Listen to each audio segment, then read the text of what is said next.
Welcome to Mr. Nightbleed. Tonight, in 6 disturbing true haunted cemetery tales from New York, we cross the rusted gates of graveyards where names are carved in stone. Flowers wilt overnight and the earth itself remembers what we try to forget. These are chilling tales of bells that ring with no wind, voices whispering from cracked mausoleums, and footsteps crunching over gravel when no one is there. This is a brand new channel, and my goal this month is 2,000 subscribers. Almost 90% of people who watch never subscribe. They just fade back into the dark. Don't be one of them. Before we begin, tell me in the comments, where are you watching from and what time is it for you right now? And if there's a cemetery in your town that gives you chills, type its name. Because once you step past the gates of New York's most haunted graveyards, some things follow you home. Kill the lights. Mute the world. Let's begin.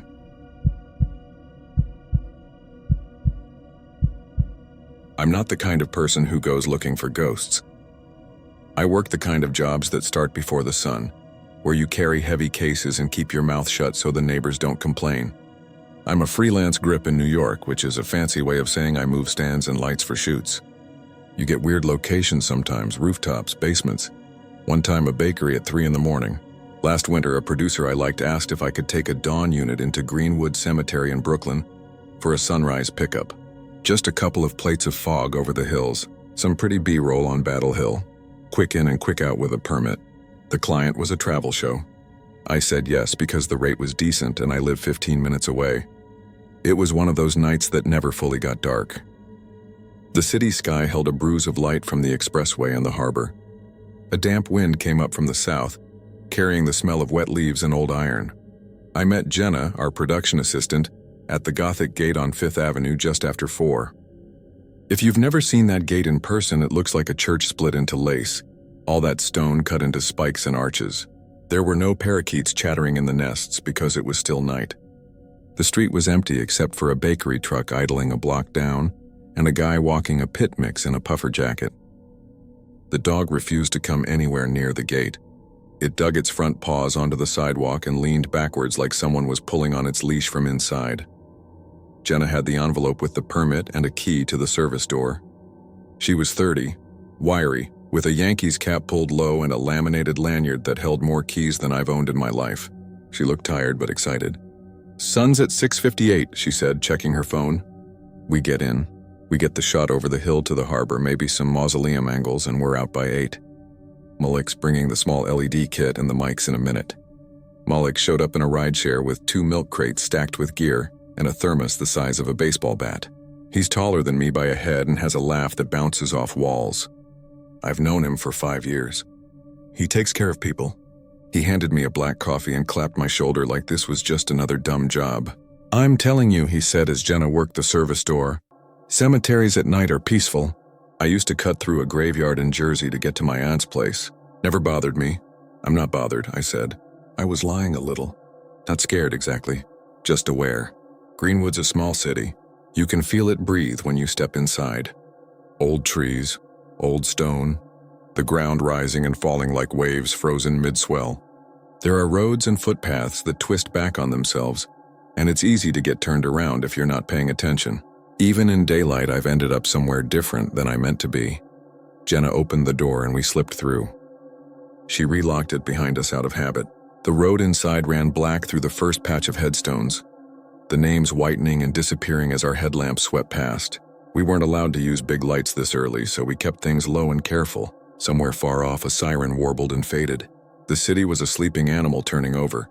The plan was Battle Hill first because the view of the harbor is clean from there, then down to a couple of old mausoleums Jenna had circled on the map. We rolled the little cart up the incline. The ground was soft from Tuesday's rain and the wheels jittered when they hit damp leaves. I remember the smell most of all. Wet stone and sweet rot and something like pennies. The kind of smell you get in an old church where the air has been breathed and breathed again for 100 years. We passed a caretaker's shed with the lights off. A rake leaned against the wall. A styrofoam cup sat on the window ledge, lip glossed with coffee. I thought of whoever would be working here in a few hours and felt a little guilty, the way you do when you're in someone's house before they wake up. Malik walked beside me, humming under his breath. Jenna walked a few steps ahead, checking the map, her flashlight scattering moths. Battle Hill is more of a hump than a hill, but when you get to the top, the ground lets you see. The harbor was a black dish with a dull scrape of metal across it as a barge moved. You could just make out the Statue of Liberty, a darker shape against the dark. We set the tripod near an old cannon, Jenna whispered, maybe because it felt wrong to speak normally. Okay, wide, then a slow dolly by hand if we can keep it smooth. No sliders on stones. I adjusted the head while Malik fished out a cloth to wipe dew from the lens. He cursed softly and held the cloth up. Smell that? It did smell odd. Not the damp we'd been walking through. Something like a church after a service. That heavy warmth left from 100 bodies and 100 breaths, with a thread of candle smoke. We were outside. There were no candles. I told myself it was my own brain adding scent to the setting. We rolled a minute of harbor, then a minute more because the clouds shifted and showed a slice of silver toward Bay Ridge. We packed the camera to move down when I realized I was hearing something underneath the wind. Not a sound you notice and say a word about, more a change in the shape of the quiet. It was like being in a hallway with rooms on either side and people in those rooms having their own conversations, all blended into a soft, uneven hush. It rose a little and fell a little. I figured it was the highway's distant rush coming in waves, but it didn't have that engine sound. It had the cadence of voices. Jenna heard it too. I saw the angle of her head change and her shoulders pull tight. She didn't say anything right away. She looked at me and then at Malik. He made the face he makes when he's about to crack a joke and then thought better of it. Wind through trees, I said, because saying a thing like that makes it more likely to be true. Sure, Jenna said. Let's get the mausoleums. We walked down and the sound came with us. Not louder, not closer, just there. The way a sea is there when you stand with your back turned to it. We started running audio on the second location because it was on the call sheet, but also because Malik wanted to see if the mics would pick up the ambient and give the editor something nice to lay under the shot. He clipped a recorder to his belt and kept a lab in his hand like a little totem. He's a sound guy when he isn't swinging lights, and he has a collector's love for small machines. The mausoleums were black mouths cut into the slope. You don't need your imagination to work hard in a place like that. The names above the doors were old families, some carved deep, some softened by weather into suggestion. We set up a slow push past 3 of them, just the camera riding the cart while one of us guided a wheel so it wouldn't snag. A shot they call a poor man's dolly. I walked alongside with my hand on the tripod leg. Jenna kept the head level. Malik walked a few steps back in case we tripped and the whole rig went down. We had almost cleared the third one when the hush under the wind rose and untangled, as if the rooms on either side of that long hall had opened their doors at once. It wasn't a crowd sound anymore. It was whispers. Dozens. The words were too soft to catch, but the tone was unmistakable. People leaned in when they whispered. People angled their mouths toward you. That's what it felt like warm air directed at the skin over your ear. Okay, Jenna said too loudly. We got it. We stopped moving. I put one hand on the cart handle. I don't know why, because the cart wasn't going anywhere. Malik lifted the lav like it weighed more and the cord dragged against his wrist. He swallowed and the lav picked that up. A click in my earphones like a footstep on gravel. We should keep rolling, he said, and his voice was normal. If there are voices, the client might want that. Brooklyn vibes or whatever. No one laughed. The whispers rose again and fell. The wind swirled dry leaves into a small circle that moved 10 feet and vanished against a headstone. I found myself scanning the slope for a cluster of people. Kids messing around, someone with a Bluetooth speaker playing white noise to freak us out. There was no one. Battle Hill stories, Jenna said softly, eyes on the path. A gaffer I worked with grew up in Sunset Park. He said his cousin knew a guy who used to take shortcuts through here after shifts. He swore the hill had a church in it sometimes at night. Not a church you can see. A church that keeps breathing when the door's closed. They said his cousin's friend heard his name once. That's when he quit, that guy. He left his keys in the gate and walked home. Never went back. You said it like a story you don't believe, Malik said. I don't, Jenna said quickly. It's just a story. We moved on because that's what you do when you have a schedule. You keep your head down and check shots off the list. The third location was a row of older stones that didn't have names anymore. The script supervisor had called them unmarked, but that's not right. They were marked once. The marks had just been abraded down to shadows of letters. The ground there dipped and made a shallow bowl. Oaks crowded the path and knitted their branches over the dip, turning it into a dim room inside the larger dim. The wind dropped when we stepped in, like walking into a closet and pulling the door almost shut. The hush went with the wind. The whispers didn't, they kept moving. They moved around us. I felt something then that I have tried hard to describe and always fail. It wasn't a touch. It wasn't cold. It wasn't anything dramatic enough to hang a story on. It was a change in pressure. The way you feel a subway car when it enters the station before you hear it. A pocket of air that notices you back. Malik lifted the recorder again and shook his head a little. "Check this out," he whispered. "It's peaking like there's a hiss. Levels are dancing. Maybe interference," I muttered. "From what?" he said and held the little screen toward me. The bars jumped like laughter. We didn't say anything more for a minute. We just did our job. I framed the stones and nudged the cart while Jenna rode the head. We ran the shot twice. The second time, right at the end, something said my name. I didn't mishear it. It wasn't a trick of wind. It was my name in the low, soft register my mother used when she was in a room with other people and wanted only me to hear her. Just 2 syllables. No elaboration. No come here or listen or run. My name. The way it sounds when you've only had it a second and no one else in the world knows it yet. My hands went off the cart like someone had put fire under the handle. Jenna turned.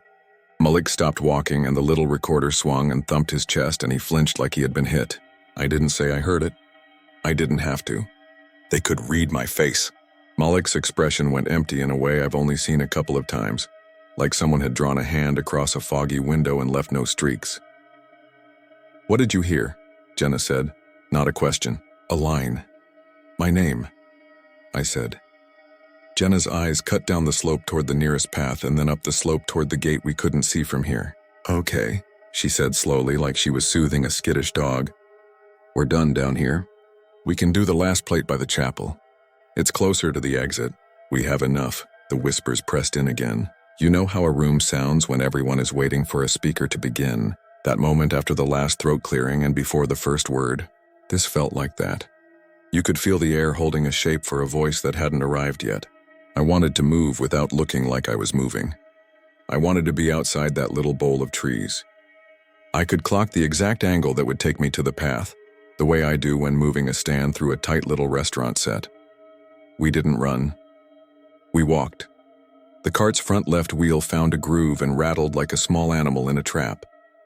The whispers surged, and a dozen of them pulled from the wash with a wet rope sound, as if they were shedding water, and twisted into 3. The 3 weren't one voice, but they were aligned like they belonged to the same sentence. Each one said a name. Malik stopped again. His hand, the one holding the lav, dropped to his side and then rose to his chest and flattened there, like he was patting to make sure his heart was still inside. "That was me," he said. I heard my name. Jenna made a sound that was almost a laugh and not a laugh. "Great," she said. "We're 2/3 of the way to a hat trick. Let's keep moving." "What if it knows us?" Malik asked, voice strangled small, not a tone I had heard from him. "What if it knows us the way a place knows the people who keep coming back?" "I haven't been here since a field trip in 4th grade, Jenna said. "You haven't either. It doesn't know us. It's a draft in a weird bowl with messed up acoustics. We're almost to the path." I kept my eyes on the patch of lighter gray that meant the path. The cart bumped onto it, and I didn't wait for Malik to get a hand on it to help. I rolled hard and fast, trying and failing to keep my speed from showing in my shoulders. We made the turn toward the chapel and then toward the service door. The whispers faded like a neighbor's radio when they switched to a station with bad reception. The air unpressed. It was like stepping out of a crowd and realizing you had been walking hunched and you straightened without thinking.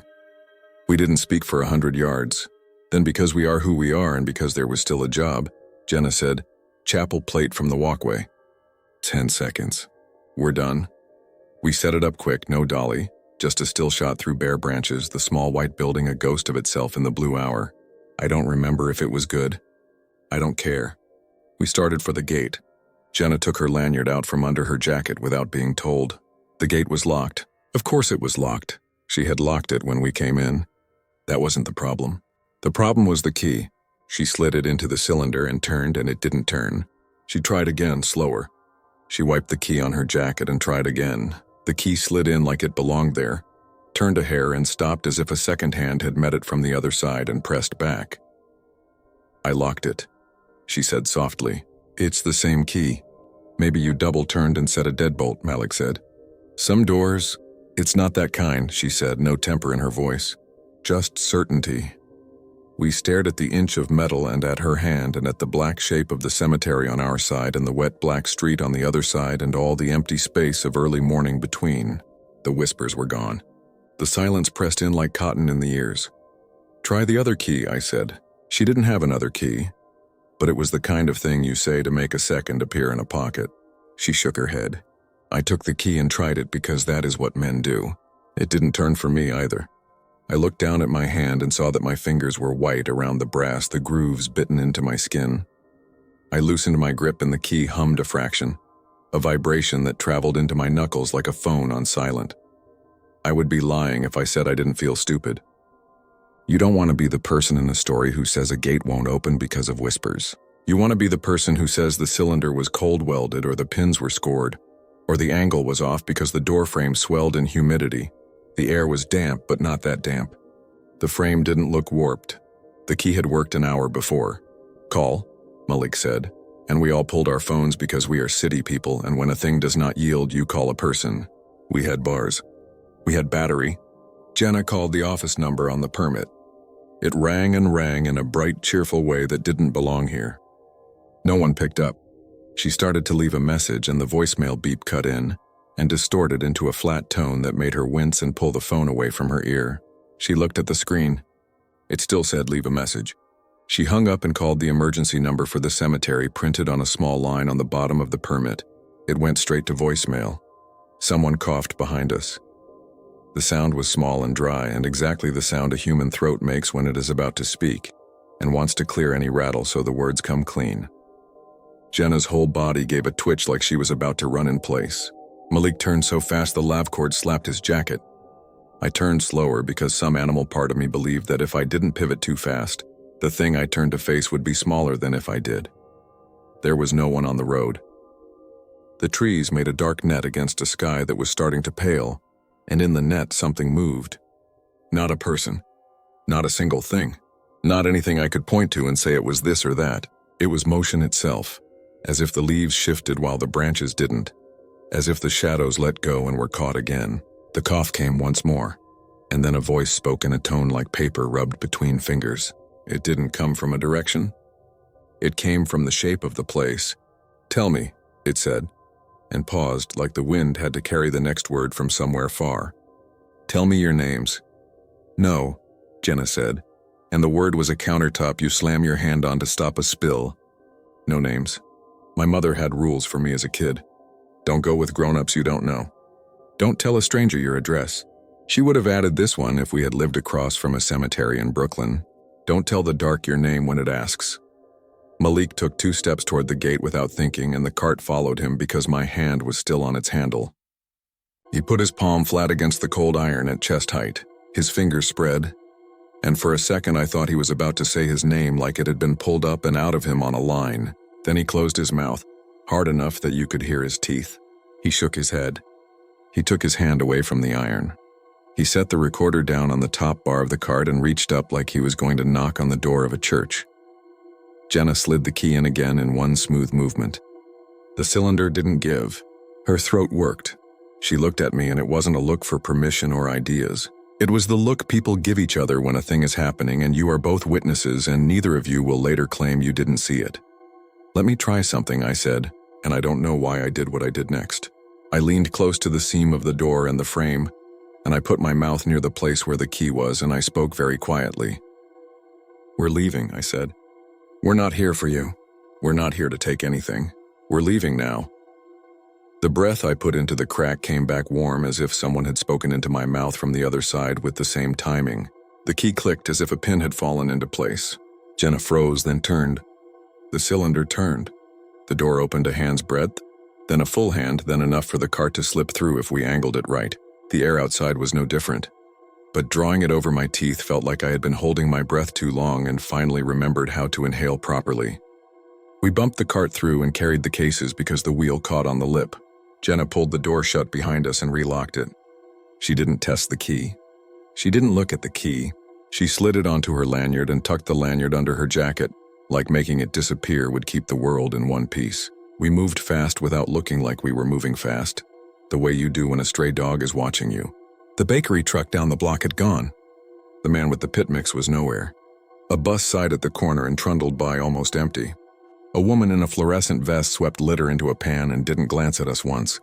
We loaded the crates into the rideshare and stood for a second on the curb, each of us waiting for the other to make the first normal sound. Jenna was the one who did it. "I'm going to file the footage and tell production we got what we could," she said. "I'm not coming back for any pickup. If they want the stones, they can find a day to do it with a ranger. I'm done with pre-dawn in there." "Same," Malik said immediately. He reached for his recorder and then didn't. He let his hand fall, then changed his mind and took it out of the crate and tucked it into his jacket pocket like it was a child's hand. "I'm going home," I didn't say anything. I was calculating the chance that what I had heard had been my brain making patterns out of noise. I was trying to be the person who takes the long way around and doesn't cut across the lawn of the answer everyone else has already chosen. I was thinking about how I'd put my mouth to that door seam and spoken into a place where dead air lives. I tried to sleep when I got home. My apartment looked different. Wrong in the way rooms look after you have been somewhere with a weight. I drank water from the tap and the water tasted metallic. My phone vibrated. It was a text from Malik, just a link to an audio file and a single line. "Don't listen if you don't want to." I stared at the link for a long time. Then I put my phone face down and lay there with my eyes open until my eyelids hurt. At noon, I listened. It was the second take of the unmarked stones, the one where the bowl of trees held the air still. You could hear our footfalls scuffing leaves and the distant whisper of the highway and the small click of Malik's swallow.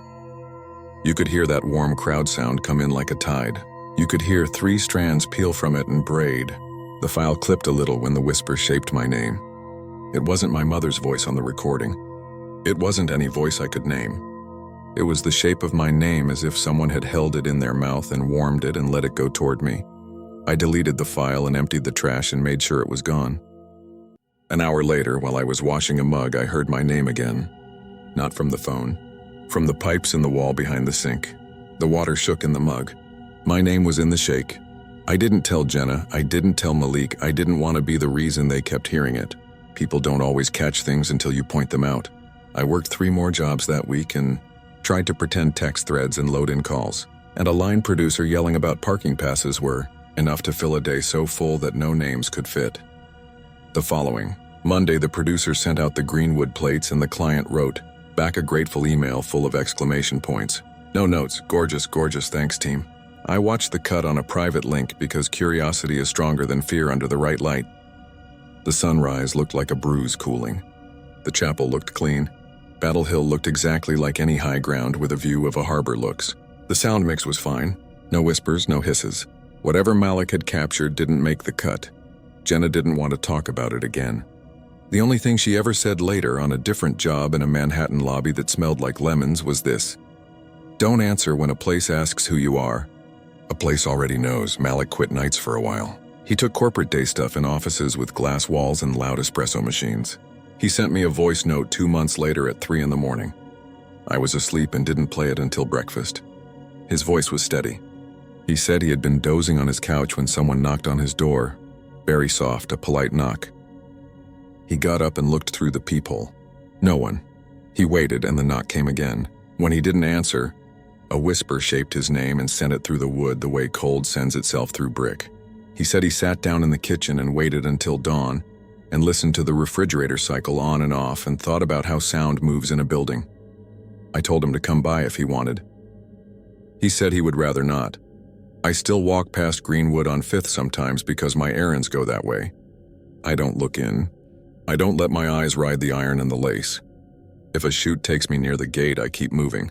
One morning in spring, when the parakeets were awake and quarreling in the nests, I saw a grounds truck roll through the service door with 2 guys in reflective vests hanging off the back. One of them had a thermos jammed into the corner of the truck's bed, the size of Malik's. One had a ring of keys on his belt that knocked against the gate as he swung it closed. The sound was small and ordinary, the kind of sound you forget as you hear it. I crossed the street and waited for the light and stood there an extra beat because the wind came from the hill and hit my throat like breath.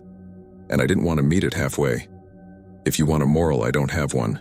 I know there are people who go into graveyards with recorders on purpose, and people who leave bowls of milk for whatever walks, and people who live across from the gate and sleep with their windows open. I won't tell you not to do any of that. I will tell you there are places that are rooms inside larger rooms, and sometimes the door of the inner room is almost closed, and sometimes it is almost open. If you are standing in the doorway when the air inside gathers itself and shapes a word, and the word happens to be the one you wake to in the morning when someone loves you, don't answer. Don't answer in any language you know. Don't answer in your head. Don't answer with the shape of your breath against a seam in a door, names or strings. Those whispers had hands. When the wind is right and the traffic is wrong and the light over Brooklyn turns the color of something cooling, I catch myself turning my head toward the hill. It isn't the statue or the cannon or the little chapel I see first. It's the shallow bowl inside the oaks where the stones used to have names and maybe remember their own shapes anyway. I pretend that what I hear then is nothing but the sound of a city breathing in a different register. I pretend well enough to walk on. Sometimes, as I pass the gate, a whisper hisses my name the exact way you would say it in a crowded church when you want only one person to hear. I don't look back. I don't say a word. I keep my hands in my pockets and my eyes on the next block. I tell myself there are no keys in my palm, and I don't have a thermos cooling on a stone ledge behind me, and the city isn't holding its breath to listen to whether I will answer.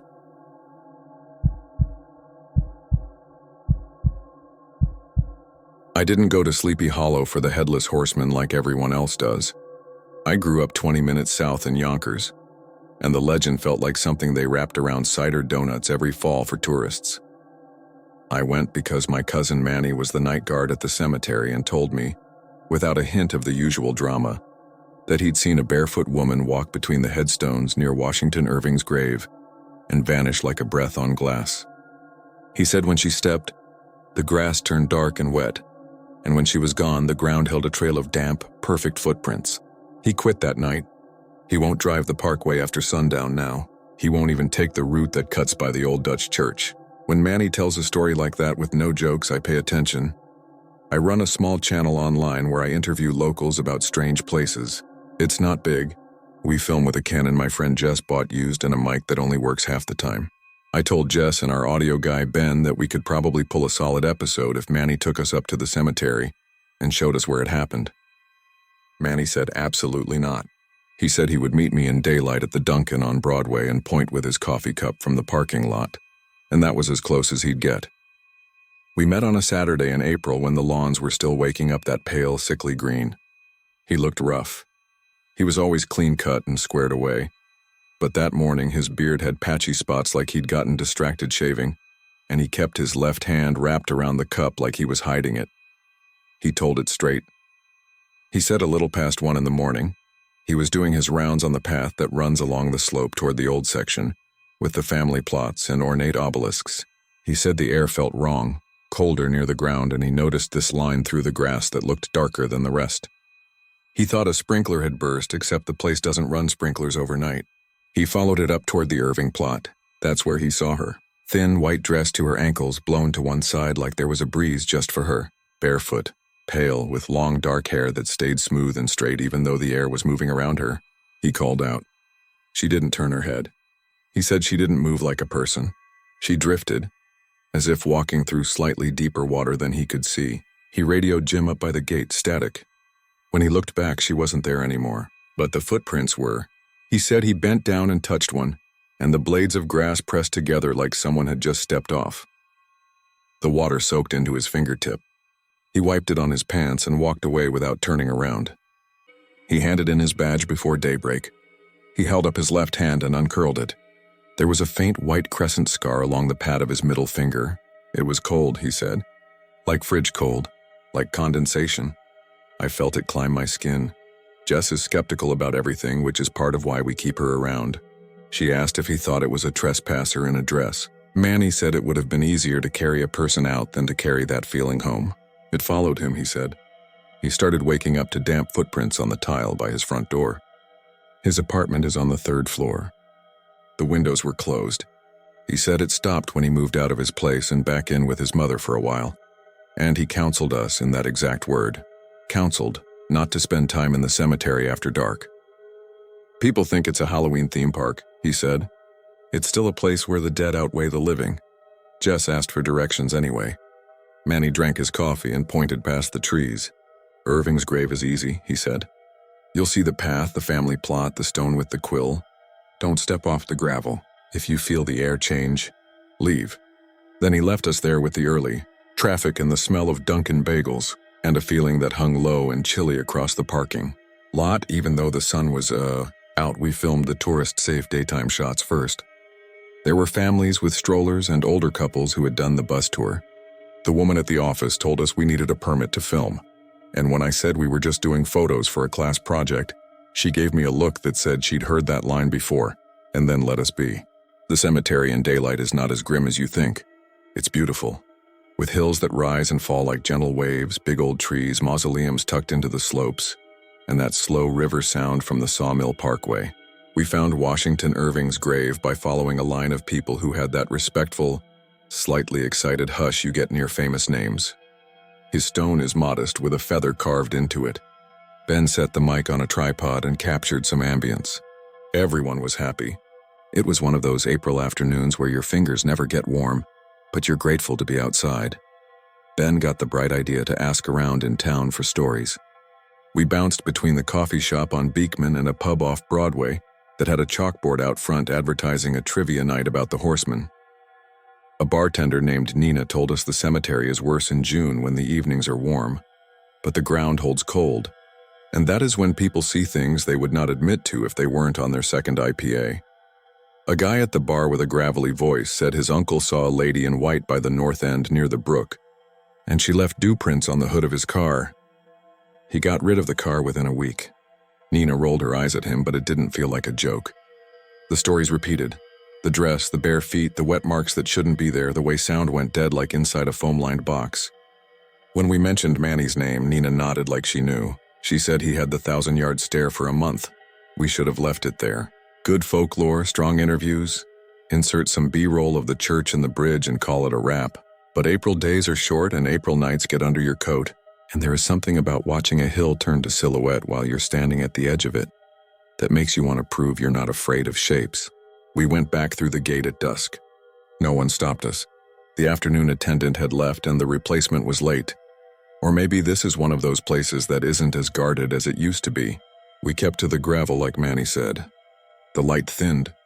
The wind came down from the ridge with a steady sound like someone whispering in the next room. Jess kept saying it was wind in the oaks. Ben kept tapping the mic, checking levels. I felt it first at my shins the way you feel cold tidewater in summer when you walk too close to a harbor wall. My calves prickled. The air smelled like a basement. I looked down and watched fog slide along the ground where there hadn't been any a minute before. I told Jess. She brushed a hand in front of her knees and laughed because she could see her breath coming out in a thin ribbon, even though it was April, and we weren't that cold.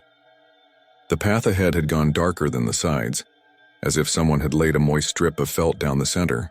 That sound from the parkway faded, and the crows in the trees went quiet like someone pressed a button. Ben said, "Do you hear water?" He wasn't talking about the brook. This was closer. A soft sound like something dripping steadily into a bucket. We stepped toward the Irving plot because that was where this story lived. I told myself we were doing what Manny had done, collecting details to tell later. The family plot rose on a knoll ringed with chain. The last tourists had left.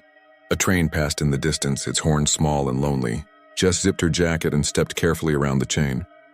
"Gravel," I said. Manny said stay on the gravel. "I'm on it," she said, and she was mostly. She stood just inside the edge where it had washed over the grass. We didn't bring flashlights because we weren't trying to be those people who poke into corners and call everything a ghost. Ben angled the camera to get the quill on the stone with the sky behind it, pink and purple and beautiful and wrong over all that marble. He panned down, tightened, and swore softly. "What?" I said. "Condensation on the lens," he said. He wiped it with his sleeve. The smear returned. He readjusted, checked the mic, checked the gimbal, wiped again. The fog laced back across the glass like breath. Jess said, "Look at my shoes." She wore black sneakers. The toes and sides had turned darker, soaked up to where the laces tied. She took a step, and where she lifted her foot the gravel glittered and then went dull, like someone had poured a glass of water into it and it disappeared all at once. "We need to go," I said, and I was surprised by how steady I sounded, because my heart had started hitting hard. Jess looked past me and said, "Do you see her?" She didn't take a step closer. She only pointed between two low stones where the slope drops, where the ground holds a shape of shadow that could be a woman or the suggestion of one. I saw the dress first. Not white like clean paper. White like something that had been rinsed and wrung and never quite dried. It hung straight. The hair was dark and smooth and didn't bounce or twitch with the wind. The head tilting slightly one way and then the other, like a bird considering you from a fence. The face wasn't visible. "It was the wrong light for faces, ma'am," I said, because I couldn't make my mouth say ghost. "We're leaving. We're sorry to bother you." She moved. It isn't fair to call it a step. It was that water movement Manny had tried to describe. The slow slide you see under the surface when someone pushes through a lake. She glided between the stones without changing her height. The grass under her darkened, dew bloomed. The air around my ears went quiet, so quiet that I could hear the muscle fibers in my jaw when I clenched and unclenched my teeth. There was a smell of river weeds, metallic and green. I said her again, softer, like maybe she was someone who needed courtesy. Ben whispered, "Keep rolling." And then, "Oh man," like he had just realized where we were in real terms, with real consequences. She stopped near the edge of the gravel, and that's when I saw her feet. Clean, bare, pale, wet. The nails looked clear. Her soles didn't crush the grass the way a human foot does. They pushed water into it. She did not lift her feet. She slid them. When she did raise one slightly, the grass sprang up under it with a sound I could hear. My breath fogged my cheeks. I stepped back. Jess did not. There was an expression on her face I didn't recognize, like being lost without panic. Ben muttered, "Jess, come on." But his voice sounded as if he were speaking into a folded towel. The woman inclined her head and a small motion passed through the hair by her cheek. Not a breeze. Something like a hand behind a curtain. She wasn't looking at me. She was angled toward Jess. Her mouth moved, and it made no sound at first. Only the shape of it made my teeth ache. Then I heard it, not in the air, but in what felt like the bones along my ear. "Where?" she said, and it was so close I almost turned to see if someone had walked up behind me. "Where did I leave him?" Jess said, "Who?" "Where did I leave him?" the woman said again, and each word carried a tiny weight of water that seemed to fall through my clothes, cold along my ribs. Her dress darkened at the hem like she had stepped into a puddle.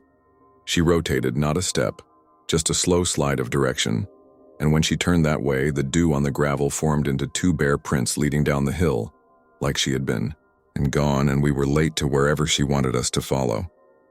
Ben reached for Jess. His hand passed through air that wavered like heat over asphalt, except it was cold, and he yanked back and shook out his fingers like he had studded them with pins. Jess's eyes were on the prints. People talk about trances. I always figured that was a melodramatic word, but she went distant in a way I knew even then I would have trouble describing. She took one step down off the gravel, and the sound that moved through the grass was a whisper of her name. Not from the woman, from the ground, as if the blades themselves pushed it out of their wet mouths. I grabbed her arm. The skin under my palm was wet, as if she had been standing in rain for an hour. "Jess," I said, "don't follow." My teeth chattered mid-sentence. I wasn't cold in the winter sense. I was cold like dive-in too deep cold, the kind that clamps your chest and convinces your body it forgot how to breathe. Jess blinked and looked at me like I had interrupted something private. The woman stood at the foot of the slope. Her head tilted. A ripple ran through her dress, up and then down like fingers under fabric. "Where did I leave him?" she said again, and this time it had an ending to it that I understood as a period rather than a question. It wasn't a request. It was a ritual. I pictured a child, a bundle, a ring, a Bible. I pictured the old Dutch churchyard and the way the ground holds stories the same way it holds water after rain. I pictured someone driven off the road into the river years ago, Someone who walked herself out and left something behind that mattered more than her own breathing. My throat locked against the wrong idea that what she lost was not an item or a person, but a space where a person was supposed to be. Ben's camera screen went perfectly black and then flashed back on, not with the right image but with a gray static that looked like rain on an old TV. He swore. The mic popped. The woman turned her face slightly toward that sound, and when she did, the wet prints reversed direction all at once, filling in back up the slope like ink running backward. It broke something in me. I don't know why that was the detail that did it. Maybe footprints are supposed to belong to time and not time to them. We left in a hurry that didn't look like panic because we didn't run. We walked steady, faster than conversation, the three of us keeping the gravel under our shoes because the idea of stepping off it felt like stepping off a cliff. The woman did not follow in the regular sense. She did not leave the hill. But the quiet followed. The air on my left ear pressed in. Jess's shoelace trailed water that clicked against the stones. We reached the main lane that curves toward the gate and found the iron closed and chained in a way I swear it hadn't been earlier. The little office was dark. I had the wild thought that we had slipped past the edges of the day in a way the world hadn't agreed to. Ben swore at the lock and then at himself, pulled up a map on his phone to check for another exit. The map loaded like a picture in a book. No blue dot, no movement. My phone screen wore a film like it had been in a pocket with a condensation bottle. "Over there," Jess said, and pointed to a service opening where a section of fence met a stone wall. We climbed the low portion, scrabbled, dropped hard on the other side, and didn't feel like we had left anything but our good manners back there. The second the wall fell between us and the graves, sound returned. I heard the tires on Broadway, somebody's radio, a dog bark from a backyard, a siren far off. The warmth of ordinary spring slid back under my jacket, shy and grateful. We didn't speak in the car. When Ben turned the key, the engine rolled over like a cough and then started. He flicked on the wipers even though the windshield was clear. The blades squealed dry across the glass and then, halfway through the third pass, left a streak of clean through a cloudy film that had not been there the second before. It looked like someone had breathed across the inside of the glass in long, steady exhale. At the corner of the fog were 5 small ovals, pressed and lifted. Not fingertips, really. Not a child's. But small. Ben swore and swatted at it with the back of his hand. It didn't smear. It dried on its own. We went back to the pub. Nina looked up and said, "You 3 look like you got caught in a sprinkler." Jess's hair had dark spots at the ends. Ben's jacket sleeves had darkened halfway up. My sneakers made that soft squish on the floor that makes people look down and then away. We told Nina we had gone up too late, and she said we were lucky it was April and not August. I asked why. She said in the hottest months, the wet clings longer. People bring it home. She asked if we were staying in town. I said no. She said good, and it didn't land like a joke then either. That night I dreamt of a corridor not in my building. It had that old school wax smell and the buzzing ceiling light that leaves a pool on the floor. At the end of it, there was a door open to the outside. The threshold had a line across it like tape. On one side, dry. On the other, a mirrored slickness that reflected me wrong. I woke up to the sound of my phone buzzing against the nightstand. It was Jess, 4 in the morning, whispering. Water ran steadily behind her, like a tap left on low. She said, "Don't hang up." She was in her apartment bathroom, sitting on the closed toilet lid with her feet pulled up, watching her shower curtain breathe in and out as if the tub were exhaling. She touched the curtain with the back of her hand and pulled away. "Wet," she said. Not slippery, just wet, like it had been damp for hours. She had a towel under her door, but the hallway beyond it shone faintly the way a road does after light rain. She said her shoes left no marks. Ben texted in the morning to say that the audio was ruined in a way he couldn't explain. The files played, but they were under something like white noise, except the noise had a rhythm. Every 10 seconds there was a ragged inhale. Every 10 seconds there was a drop, like a bead of water falling into a full sink. He sent a clip. I played it in my kitchen with the phone on the counter and felt a cold line slide between two of my toes. For a week, the world carried a film. It's a subtle thing, a kind of shallow shine along tile, a coolness where your wrist rests on your desk, your sleeve hem darkening on your forearm, where it meets the table though your cup is dry. I woke to moisture beaded along the inside of my window, like we had all collectively forgotten and left winter alive in the corners. I started seeing single prints on the hallway floor outside my apartment. They would be there when I got home from work, one or two near the elevator. Not big enough to be a man's, not sharp enough to call the super. If I went back in for a paper towel, they would be gone by the time I came out. The damp, not even dark anymore. Just a memory of darker. The fifth morning, I saw one inside my front door. The lock had not turned. The chain had not moved. It had dried by the time I fetched my camera. Jess stopped answering calls for 2 days.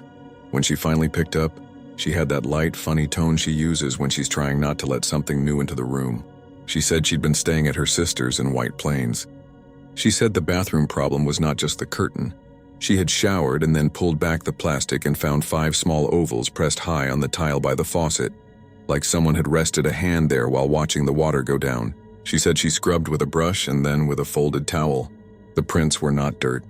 They were not oily. They were nothing by the time she looked back. But the towel stayed damp where it touched the tile for hours. She laughed and said it was probably the building sweating. I said buildings don't sweat in April. I told her to stay away from the cemetery for a while. She said that was easy. She said she didn't want to film for a bit anyway. 2 months later, in June, I ran into Nina at the farmer's market. She said Manny came by the pub one night to pick up his mother and parked under the big sycamore on Beekman. When he came out, the hood of his car wore a neat row of prints that started in the center and walked toward the edge near the wipers, and then they stopped. He didn't have a chamois in the trunk. He drove to the car wash and went through twice and told her the second pass felt like being underwater for a long time. And he kept the window cracked the whole ride home to hear the real night. I don't use the footage we shot that day. There isn't much of it anyway. What I have of the woman is nothing I can point to. It's a patch in the video where the pixels soften and run, and there is the suggestion of a figure where there should be only trees. When I freeze it, the screen fogs on its own for a second and clears. I tried to frame by frame Jess stepping down off the gravel and Ben shaking out his hand, and the frames stutter there, not glitching so much as resisting. If I play it with the sound up, I hear the steady drop and then, very close to the mic, an inhale that does not belong to any of us. After that, a voice, not recorded properly but pressed into the track like a thumb in wax. Where did I leave him? I can't prove you should hear it. If I point, people say they think they hear it too. If I sit alone in my kitchen with the lights off, I don't need the words. I know them the way you know your own name in someone else's mouth. I am writing this now because last week my mother asked why I went silent as I turned onto Route 9 at dusk. I told her I was listening to the radio. Truth is, I'd seen the line of the stone wall off to the right and the tops of the trees and felt the air drag cold along my shins. My windshield wore a faint cloud I could not wipe. The wipers cleared it for a second and then the haze returned. I pulled into a gas station that faces the hill from a little distance and sat there next to a man in a pickup eating a sandwich. I watched for a while. I saw nothing, but the night never warmed, and the dog in the back of the truck kept putting his nose to the air and whining at something at knee height no human could feel if they didn't know what to look for. People ask what I think she is. I don't think that's the right question. I think of Manny saying it followed him home, not like a person follows you, but like damp air follows the cold when you open a freezer. You bring the weather out into the kitchen and it sits on your skin and then it's gone, and the plate you put down there leaves a ring that proves it was real. I think of a woman walking and not finding what she lost, because what she lost might not be an object you can point at. I think of how water holds the shape of anything for a second, then forgets it. I think of how sometimes it remembers longer. I think of June nights when the heat holds a hand to your throat, and you see dark patches where there shouldn't be any. On the sidewalk, on the back step, on your own doormat if you're not careful about where you go and what you ask. I don't go up there after dark anymore. When people send messages to my channel asking for a Sleepy Hollow episode, I tell them I'm still doing interviews. They say the Headless Horseman is played out and ask for something real. I say the real thing isn't always something you can film. I keep Manny's number in my favorites and check in every few weeks. He started doing deliveries for an electrical supply company. He avoids that stretch of road. He told me the car wash helps when the hood fogs and that if you crack the windows as you drive by, the night doesn't get inside as much. He told me to keep a towel in the trunk. When I asked if that was for drying off the car, he said no. It's to put under your front door when you get home. It won't stop anything, he said, but it feels like a thing you can do. Sometimes if I'm up late and the apartment is quiet in that way that hurts, I can hear it. The lightest tap of water in the pipes without anyone upstairs running a sink. The hallway outside smells faintly like the river, the green metallic scent that rides low over the grass near the wall where the hill meets the air. I tell myself it's summer. I tell myself it's humidity. I tell myself a lot of things in a voice even I don't buy. Once in a while, on my way to throw out recycling, I pause by the elevator and look down. The tile there is matte gray. It holds marks well. I look because I would rather be the one to find them than have my neighbor call me over later and say, "Did you see this? Isn't that weird?" I look and sometimes there is nothing. And sometimes there is a shape that might be from a kid running in from rain. And sometimes it is a perfect oval, cool to the eye, drying even as I stare. I know if I step on it, my sock will get wet. I know if I don't, I will go back to my place and turn the lock and lean my forehead against the wood and listen. The easy part is telling yourself you don't believe in a woman in white who slides over wet grass. The hard part is understanding that belief has very little to do with what follows you home.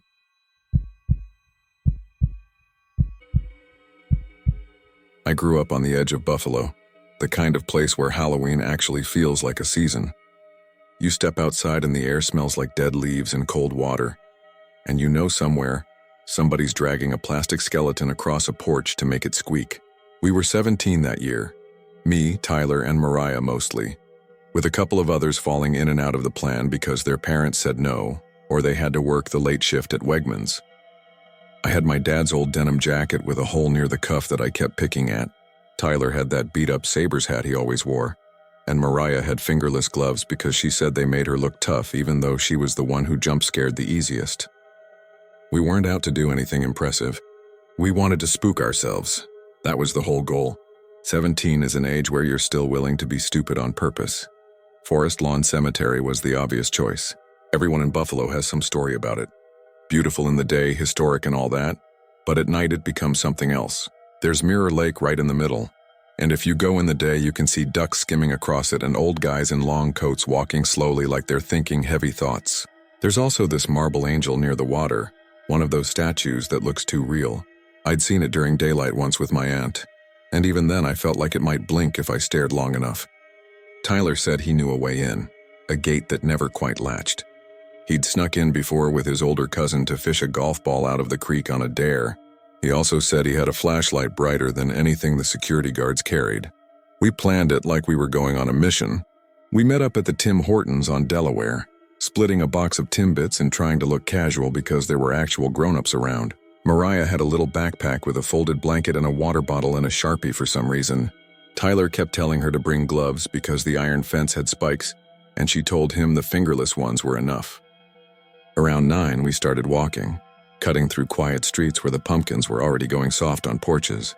There was a sky the color of a bruise in a wind that picked up and died like someone breathing on your ear just to mess with you. Tyler's shortcut took us behind a row of old houses with deep backyards and out toward the stone wall that borders the cemetery on one side. Then the wall gave way to iron fence, black and glossy with those spear-like tips that make you feel like you shouldn't even brush against them. He led us along the edge where a side gate sat slightly misaligned. There was a chain looped through the middle bars but no lock on it. "See?" he whispered like we were already being watched. "Told you." We waited for a car to pass on the road and then Tyler eased the chain aside. It scraped metal on metal with this dry sound and we winced but no one shouted and no lights came up. One by one we slipped in, feet crunching on a scatter of pale gravel. I remember the smell right away. Wet leaves, something mineral like wet pennies. It's been years and I still catch it on random October nights and feel my stomach drop. Inside it didn't feel like the city anymore. The sounds were different. Even the wind sounded organized, moving in long, steady lines. The paths curve around the small hills and statues, and every tree looks like the silhouette someone would draw if you said tree, and they wanted to make it just a little menacing. Tyler had the flashlight, but he kept it low, aiming it at the ground in front of our shoes. The sky had that fuzzy halo from distant city lights, but the shadows were thick. We made dumb jokes because that's what you do when you're nervous. Mariah said if a zombie walked out and asked for a light, she'd give it to him and tell him to quit smoking. I said the zombie wouldn't need it because he'd be dead, and Tyler snapped that we were ruining the vibe. We kept walking. Mirror Lake is exactly what it sounds like, a stretch of still water that swallows sound. When we got near it, everything went quiet as if we'd just stepped into a room with a thick carpet.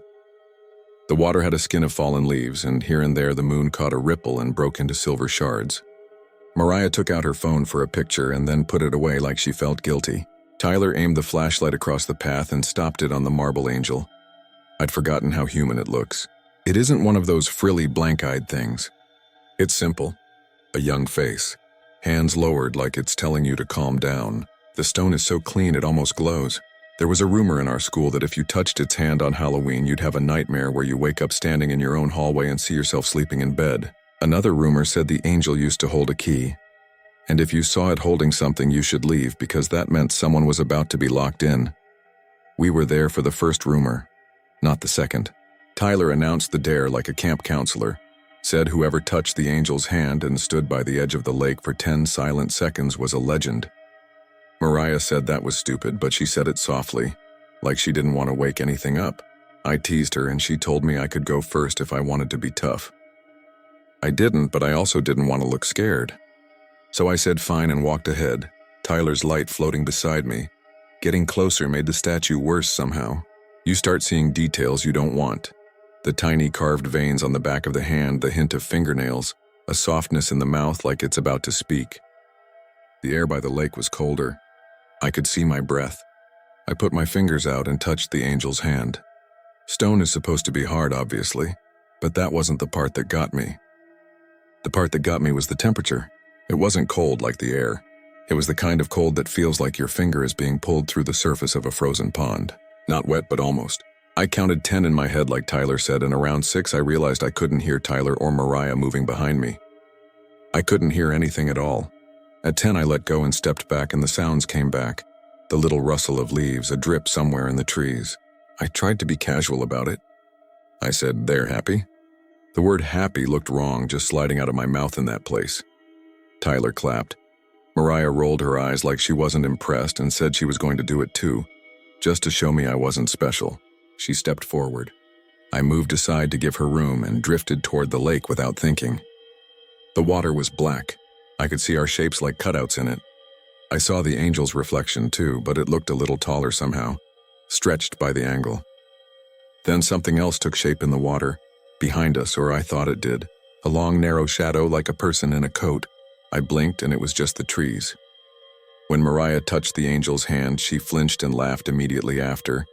That shaky laugh people do when they want you to know they're fine. Tyler was already getting his phone out to record his turn, which is so Tyler I can't even explain it. While we were arguing about whether using a phone ruined the point, a sound wandered across the lake. A quiet clink.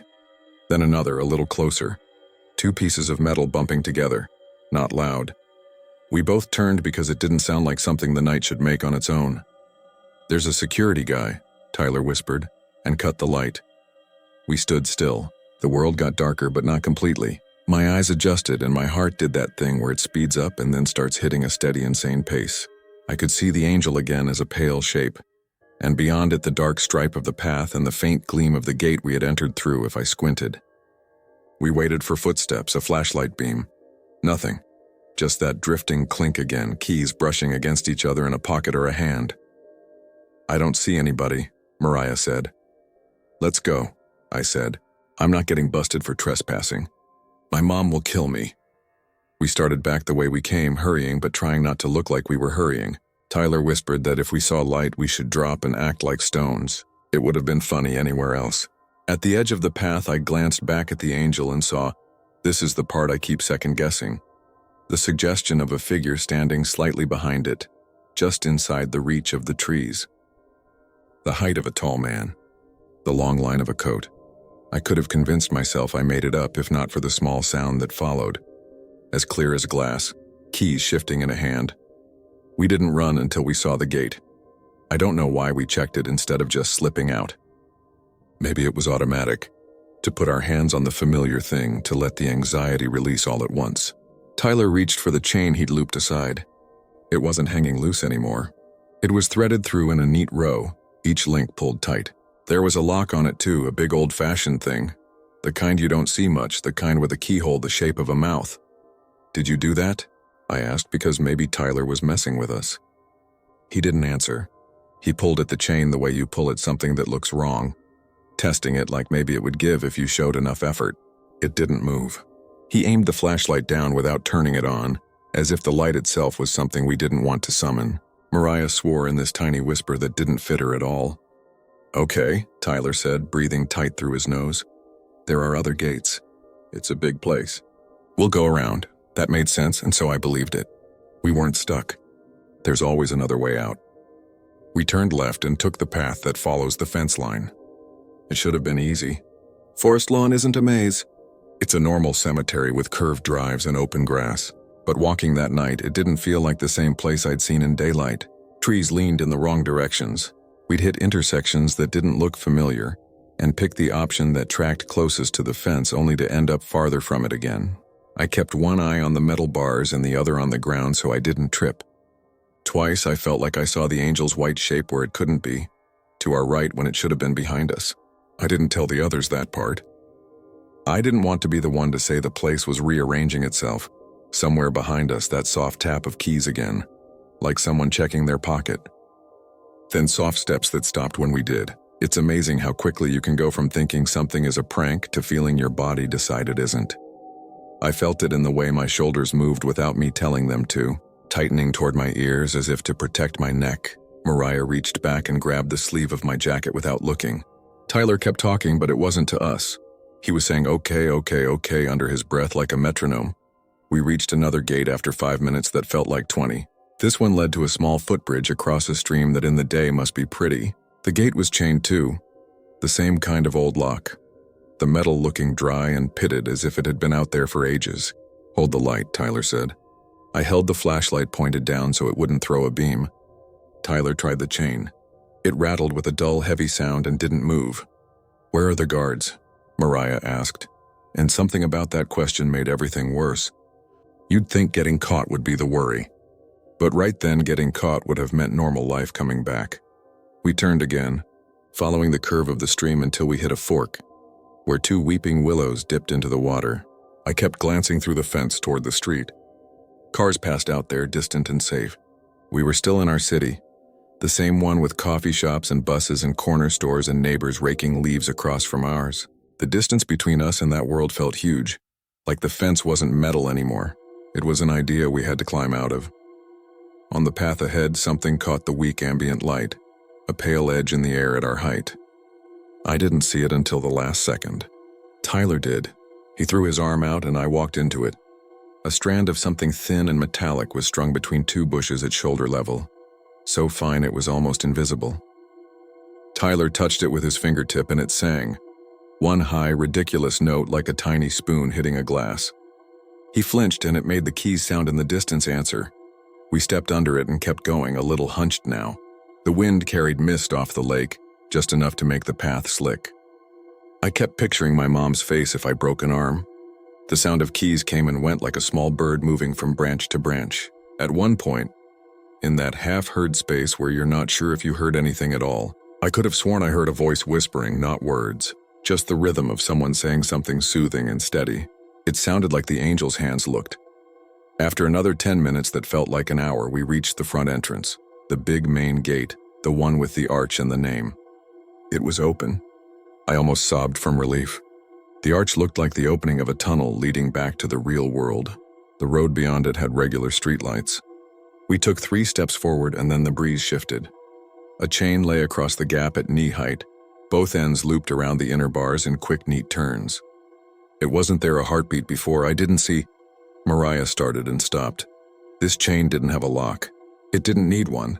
It was tied in a way my brain didn't have any names for, a pattern that made me dizzy if I tried to follow it. "I can untie that," Tyler said, and he reached out. Before his fingers touched the metal, a sound came from right behind us, close enough that I felt it through my jacket more than I heard it. Keys. Not many. Just 2 or 3, The air behind my neck tightened. Tyler's hand drifted back like it was being pulled by a string. We didn't turn around.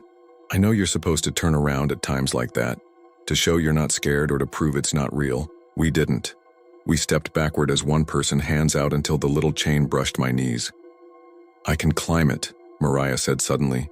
Screw it. I can climb it. Tyler didn't say no. He bent and made a stirrup with his hands, and she put her foot in and went up. The fence looked taller from this angle. It always does. She got to the spikes and hesitated, her hood catching on one. I pictured her sleeve tearing, the spike grazing skin. She moved slow. I reached up, hands ready to spot her even though I couldn't have caught her if she fell.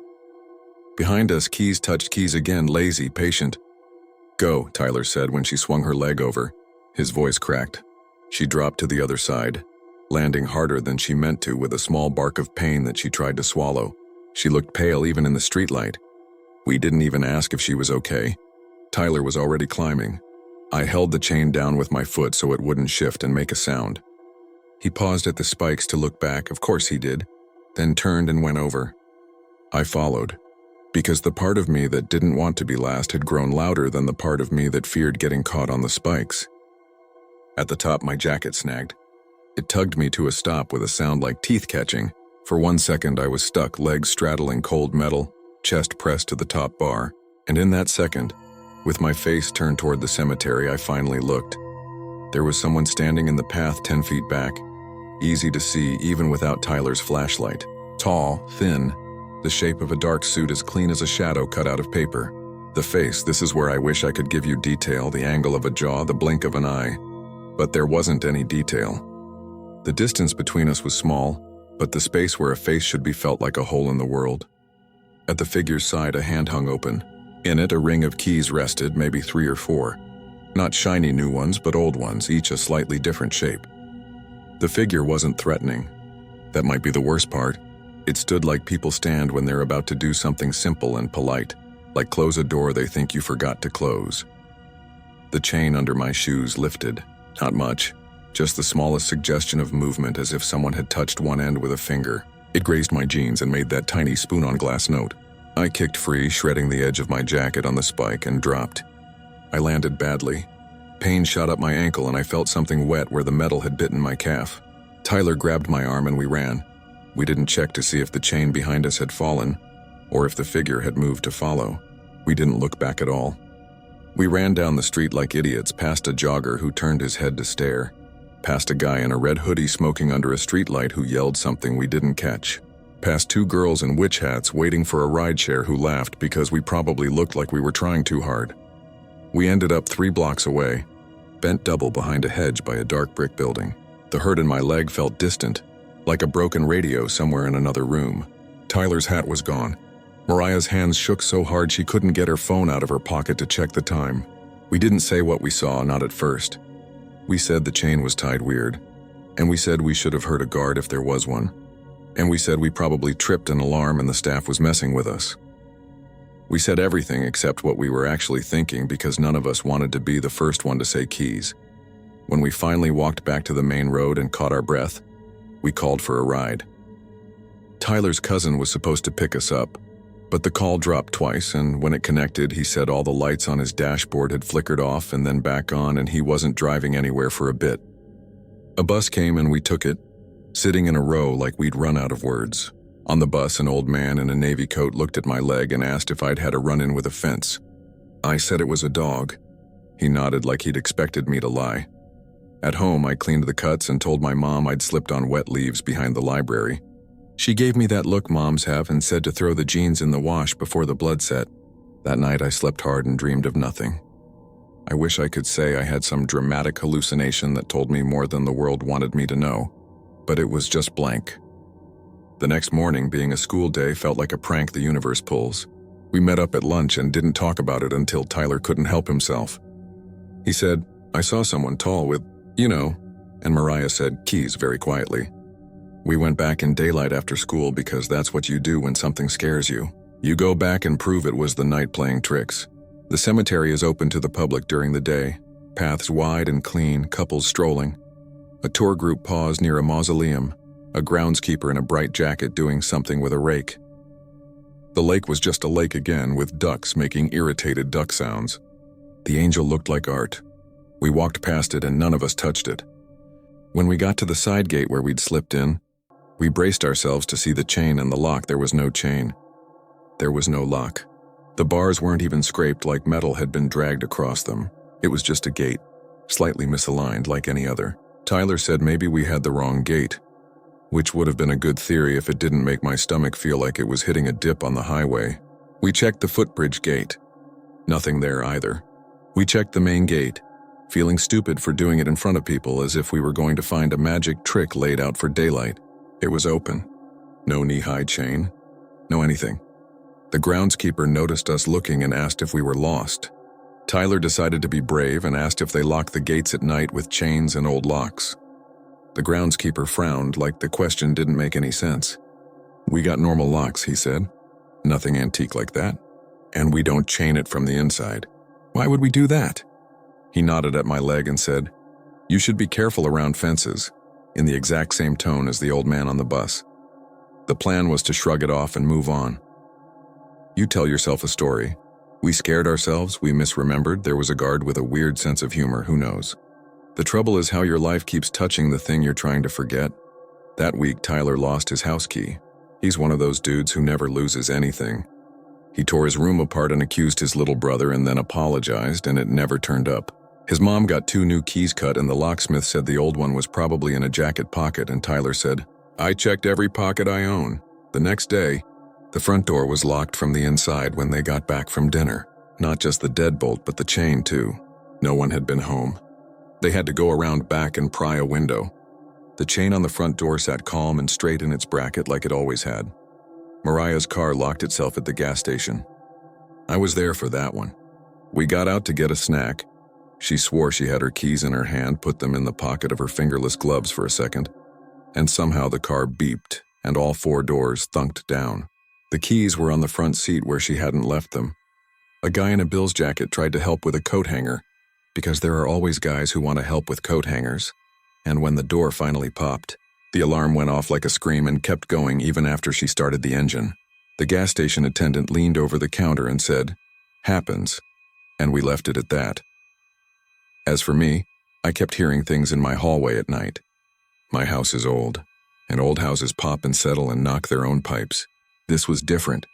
This was a soft, irregular music, metal against metal in tiny touches, like someone was idly rotating a ring of keys and letting them kiss each other one by one. The first time I thought it was my dad coming home late and fumbling in his pocket for his office keys. I got up to tell him to be quiet because my mom had an early shift and the hallway was empty. The sound wasn't coming from the front door. It was coming from halfway down the hall near the linen closet. I stood there barefoot in the cold and felt something like embarrassment crawl up my back, as if I'd interrupted someone I couldn't see doing a small, private thing. 2 weeks after Halloween, Tyler texted me at 2 a.m. a picture of his palm. He held a key on it. Not a modern house key. An old one, narrow with a round head and a long shaft and a simple rectangular tooth. "Found this in my jacket," he wrote. The denim one. I looked at the photo for a long time. The key looked dry. The kind of dry that belongs underground. "Maybe your mom had it?" I wrote. He said no. He said when he touched it he felt cold. The next morning he said the key was gone. He said he'd put it on his desk and it wasn't there anymore. I told him he probably moved it in his sleep and he said, "You know I don't sleepwalk." We stopped talking about it out loud. Things that stay unspoken give you the illusion that you have control. But we kept orbiting Forest Lawn in our own ways. I found myself biking past it after school without turning my head, pretending I wasn't aware of how the iron fence ran beside me like a dark river. One afternoon when the sky was the color of steel and the last leaves were skittering like paper, I saw a funeral procession going in. There was a man in a dark suit at the gate with a ring of keys. He wasn't the same height. He wasn't standing the same way. He had a face tan and human and slightly bored. He held the keys and looked right through me like I was his own ghost. I had to stop my bike and breathe for a minute, hands on my knees while my heart felt out the edges of my ribs. We went once more in daylight, late November when the wind is meaner. I don't know what we thought we'd find. Proof that the gate really could be chained from the inside. A key on the ground? A set of footprints with shoe treads hollow and weird? We walked to the angel and stood a polite distance away. Someone had left a few pennies at its feet. I never noticed that before. People leaving coins like they do at fountains. Tyler said, "This is stupid." And I said, "Yeah." And Mariah said, "We should go," because clouds were piling up and the lake was darkening like a mood.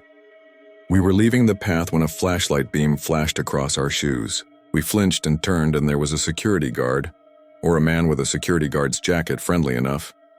"You kids aren't getting into trouble, are you?" he asked, and he smiled like he meant the opposite of trouble. We said no. He asked if we knew they closed the gates at dusk, and we said yes, and he reminded us what time dusk was. Before he left, he reached into his pocket for something. Without thinking, all three of us stepped backward at once. He noticed. His smile changed the smallest bit, like a chord resolving. He took out a small notebook, not keys, and scribbled something. "Happy Thanksgiving," he said, and we said it back. And the whole time my heartbeat wrote the word keys across the inside of my chest like a pen that wouldn't run out. That winter, Buffalo got one of those lake effect storms that swallows everything. The city went quiet the way only snow can make it quiet. I stayed up late one night watching the world turn white out my window, and somewhere in the small hours I heard the sound again. Not in the hallway this time. Downstairs. A faint, careful chime, irregular and patient, like someone had all the time in the world to try different doors. I told myself it was the radiator, and I believed myself until it stopped, and the silence after it felt like a held breath. Sometimes now, years later, I'll be in a parking garage or a stairwell or a hotel hallway and I'll hear someone testing keys. You hear that sound all the time when you pay attention.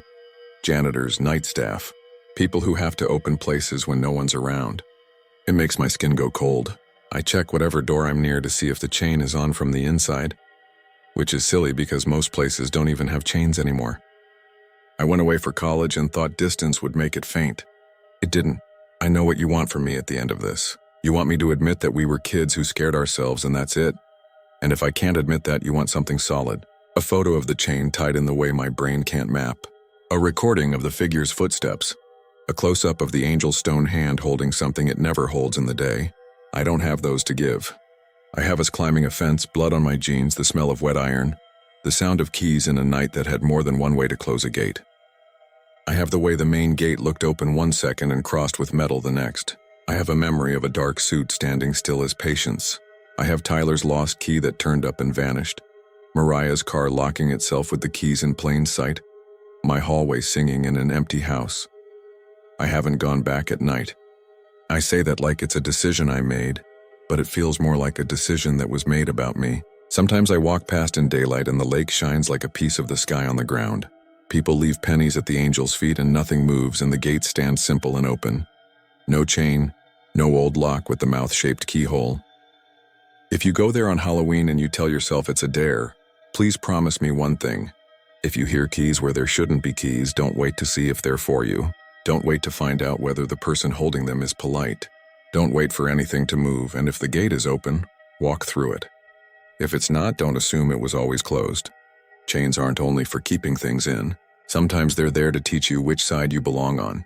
Sometimes they look like nothing at all, until you're close enough to feel them lift under your shoes.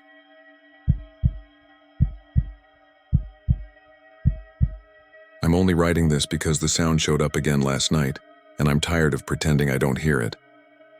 If I put it down the way it happened, maybe it will stop following me. That's what he thought too, and it didn't work for him, but I don't know what else to try. This started my sophomore year at SUNY Albany. I lived in a tired red brick dorm with the cinder block walls and the humming vents you can feel through your pillow. My roommate, Evan, was a quiet kid from Poughkeepsie who collected old field recorders and once spent an entire weekend cataloging the different fan noises on our hallway. He wasn't weird, not exactly. He just liked sound the way some people like birds. You'd be brushing your teeth and he'd come out of the room holding his phone like a divining rod and say, "Hear that? The water heater is dropping pitch. There's air in the line." It was late September, still warm in the afternoons, but at night there was that see-your-breath chill that makes you pull a hoodie tighter. On a Thursday, Evan came back after dark with dirt on his sneakers and a look I hadn't seen on him before, like he'd seen a car accident, wide-eyed and not entirely in the room. He set his backpack down gently like something was alive in it. "Don't get mad," he said. "I went out to Albany Rural." "Why would I get mad about a cemetery?" I asked, because this is college and people do weirder things. He zipped the bag open and took out his phone. Because I went to the crying stone. The obelisk thing. It's real. There's a part of Albany everyone knows about, even if they've never gone. Old graveyard big as a small town. The kind of place where joggers cut through during the day and at night your brain plays tricks. The story is simple. There's a tall gray obelisk with a carved face at the base, and if you sit there at dusk and wait, you'll hear it cry. People say the face weeps when the air goes still. It's the kind of rumor that floats around dorms the same way ghost stories do anywhere someone's bored. Evan opened the voice memos app and handed me an earbud. Just listen. The recording started with wind and birds and the distant hiss of traffic. Then it went quiet like a blanket pulled over the world. I waited, ready to roll my eyes when the next bus breathed by or a dog barked. What came instead was small and human, and did not belong in the empty space of that cemetery. Soft, broken sobs, like someone trying not to be heard in the next room. Not theatrical crying, not horror movie wailing, just someone lost in their own grief. Every hair on my arm stood up. I took the bud out and swore without meaning to. Okay, that's... Okay, keep going, Evan said. The sobbing faded. There was a pause. Then something else slid beneath it. So low I felt it more than heard it. Not a voice at first. A vibration that made the earbud tickle, like when a truck idles outside and the window rattles. It rose by degrees until it had the shape of words, but if there were words there, I didn't know the language. The sound didn't come from a throat. It came from stone. I pulled the earbud out. Dude, what is that? He looked over my shoulder, and for half a second I thought he was going to say someone followed him back. He swallowed and shook his head. I don't know. I deleted the second file, but this one, I can't make myself get rid of it. I tried. Every time I go to hit trash, my hand won't do it. Is that stupid? Let me delete it, I said, and he flinched. Just listen to the last part. I put the earbud back in.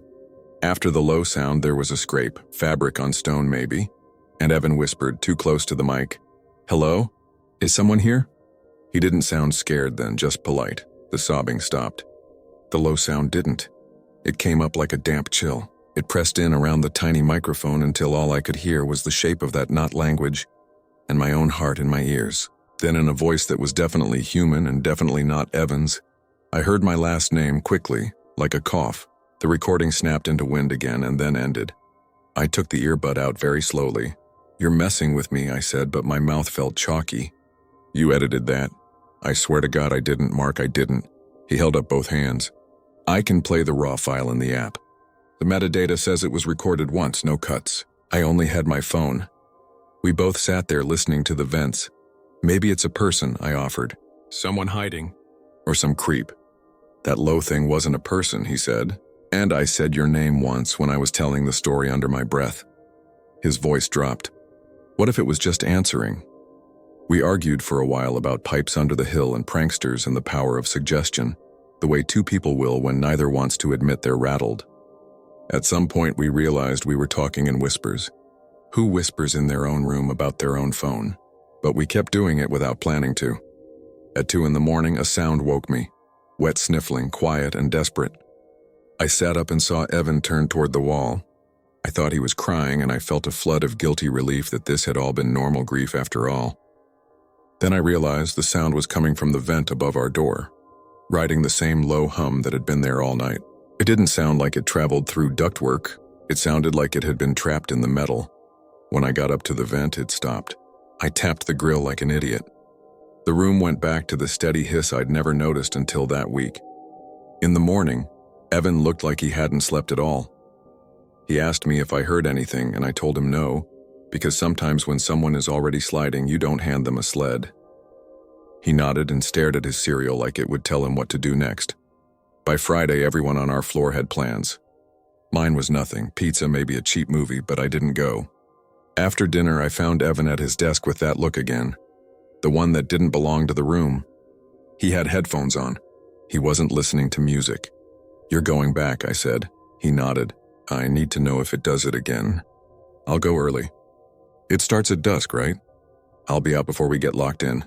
Then I'm going with you, I said, because saying don't would have only made him go alone. We asked Maya from down the hall if she wanted to come. Maya was the kind of friend who says whatever everyone else is thinking without the apology. and she already had her coat and keys before we explained. "If you two are going to stand in a haunted place and listen to crying, I'm not missing that," she said, grinning in a way that made it clear she didn't believe anything would happen, but was excited to watch us spook ourselves. We caught the bus out toward the cemetery. The air bit at my ears the second we stepped off. The light was still good, the kind of clear early evening that makes shadows crisp. The cemetery was huge, rolling hills and trees losing their leaves, old stones leaning into each other like drunks. We passed joggers and an older couple walking a dog that snorted and coughed like an old man. It felt wrong to be there with earbuds and phones out. It felt like bringing fast food to a church. Evan led us to the obelisk he'd talked about. It was taller than I expected, pale granite streaked dark in places with a stone face carved low at the base. Calm, almost blank, eyes closed. People had left pennies and a paper crane and a scarf that had been rained on and dried in that shape. The ground was beaten bare from feet we didn't sit at first. We stood a few yards back and pretended we weren't waiting for something. A breeze kept moving through the maples and then not moving, like someone was playing with a dimmer switch on the day. I don't know when I noticed that all the other sounds had thinned out. No more joggers huffing, no more dog. Even the road noise faded until it was just the idea of it. "Okay," Maya said after 10 minutes of nothing. "I would like my refund." "Just hold on," Evan said, too sharp. He had his phone out, the memo app open, thumb hovering like a trigger. The air changed the way it does right before rain, even though the sky was blue. I didn't feel temperature drop. I felt it leave, like someone took warmth out and forgot to replace it with anything. At first it didn't sound like crying. It sounded like breath that had been held too long, coming out in slips. Then the small sounds found each other and turned into sobs, soft and careful, half swallowed every time they got too loud. I could tell Maya wanted to say something about a speaker hidden in the ground, but she didn't. She put 2 fingers in the neckline of her sweater like she was easing a necklace and said nothing at all. Evan hit record. His hand shook, and I'm not ashamed to say mine did too. "Hello?" he said, as if he were greeting a neighbor. The sobbing paused. The pause lasted long enough that I thought that was it, the end of our show. Then from somewhere that felt below us, like the hill had a throat, something answered. The sound rose so gently it might have been there all along. Only now we felt safe enough to hear it. It had the shape of speech without the mercy of meaning. It tightened the skin at the back of my neck in a way I only get when someone says my name in a crowd. I whispered, "We should go." My own voice sounded too loud, even at a whisper, and the low sound swelled right over it like a wave taking your ankles. The stone face looked exactly the same, eyes closed, mouth relaxed, and somehow that made everything worse. If it had wept or moved or cracked, I could have said stone and mechanism and felt sane again. Instead, I watched a face that didn't do anything while everything in me wanted to move back. A voice called from behind us. "Park's closing in 15. We all jumped. A security guard in a neon vest and a knitted hat stood on the service road. She lifted a hand. "Sun's down by the time you get to the gate. Let's get moving." We nodded like idiots. Evan ended the recording and said thank you to the guard and to the stone in the same breath. We walked briskly to the path and then more briskly when the air went normal again, as if the place we'd been had pushed us out like a held breath. On the bus, my hands wouldn't warm up. Evan didn't play the file. Maya kept looking out the window, not at Albany sliding by, but at the reflection of us in the glass. "You guys want to go get a burger?" she asked, way too cheerful. We said yes because eating felt like a thing you could do that made sense. After food, back in the room, Evan plugged his phone into the little speaker we used for music and opened the memo. "We'll just, one time," he said. "Then I'll delete it." He didn't meet my eyes, the room filled with the 5 p.m. wind of a different place. We listened to our own shuffling and the dull thud of my shoe scuffing dirt. We heard the sobbing begin, and I felt the stupid hot rush of it in my chest again, as if hearing it on a speaker could make air thinner. Evan's recorded voice said hello. The sobbing paused, and in that pocket of silence I heard Maya whisper on the trailing edge of a laugh, "Oh my God." What came next came louder than it had in the graveyard, as if it had been waiting all that time to push into a space the size of our cinder block box.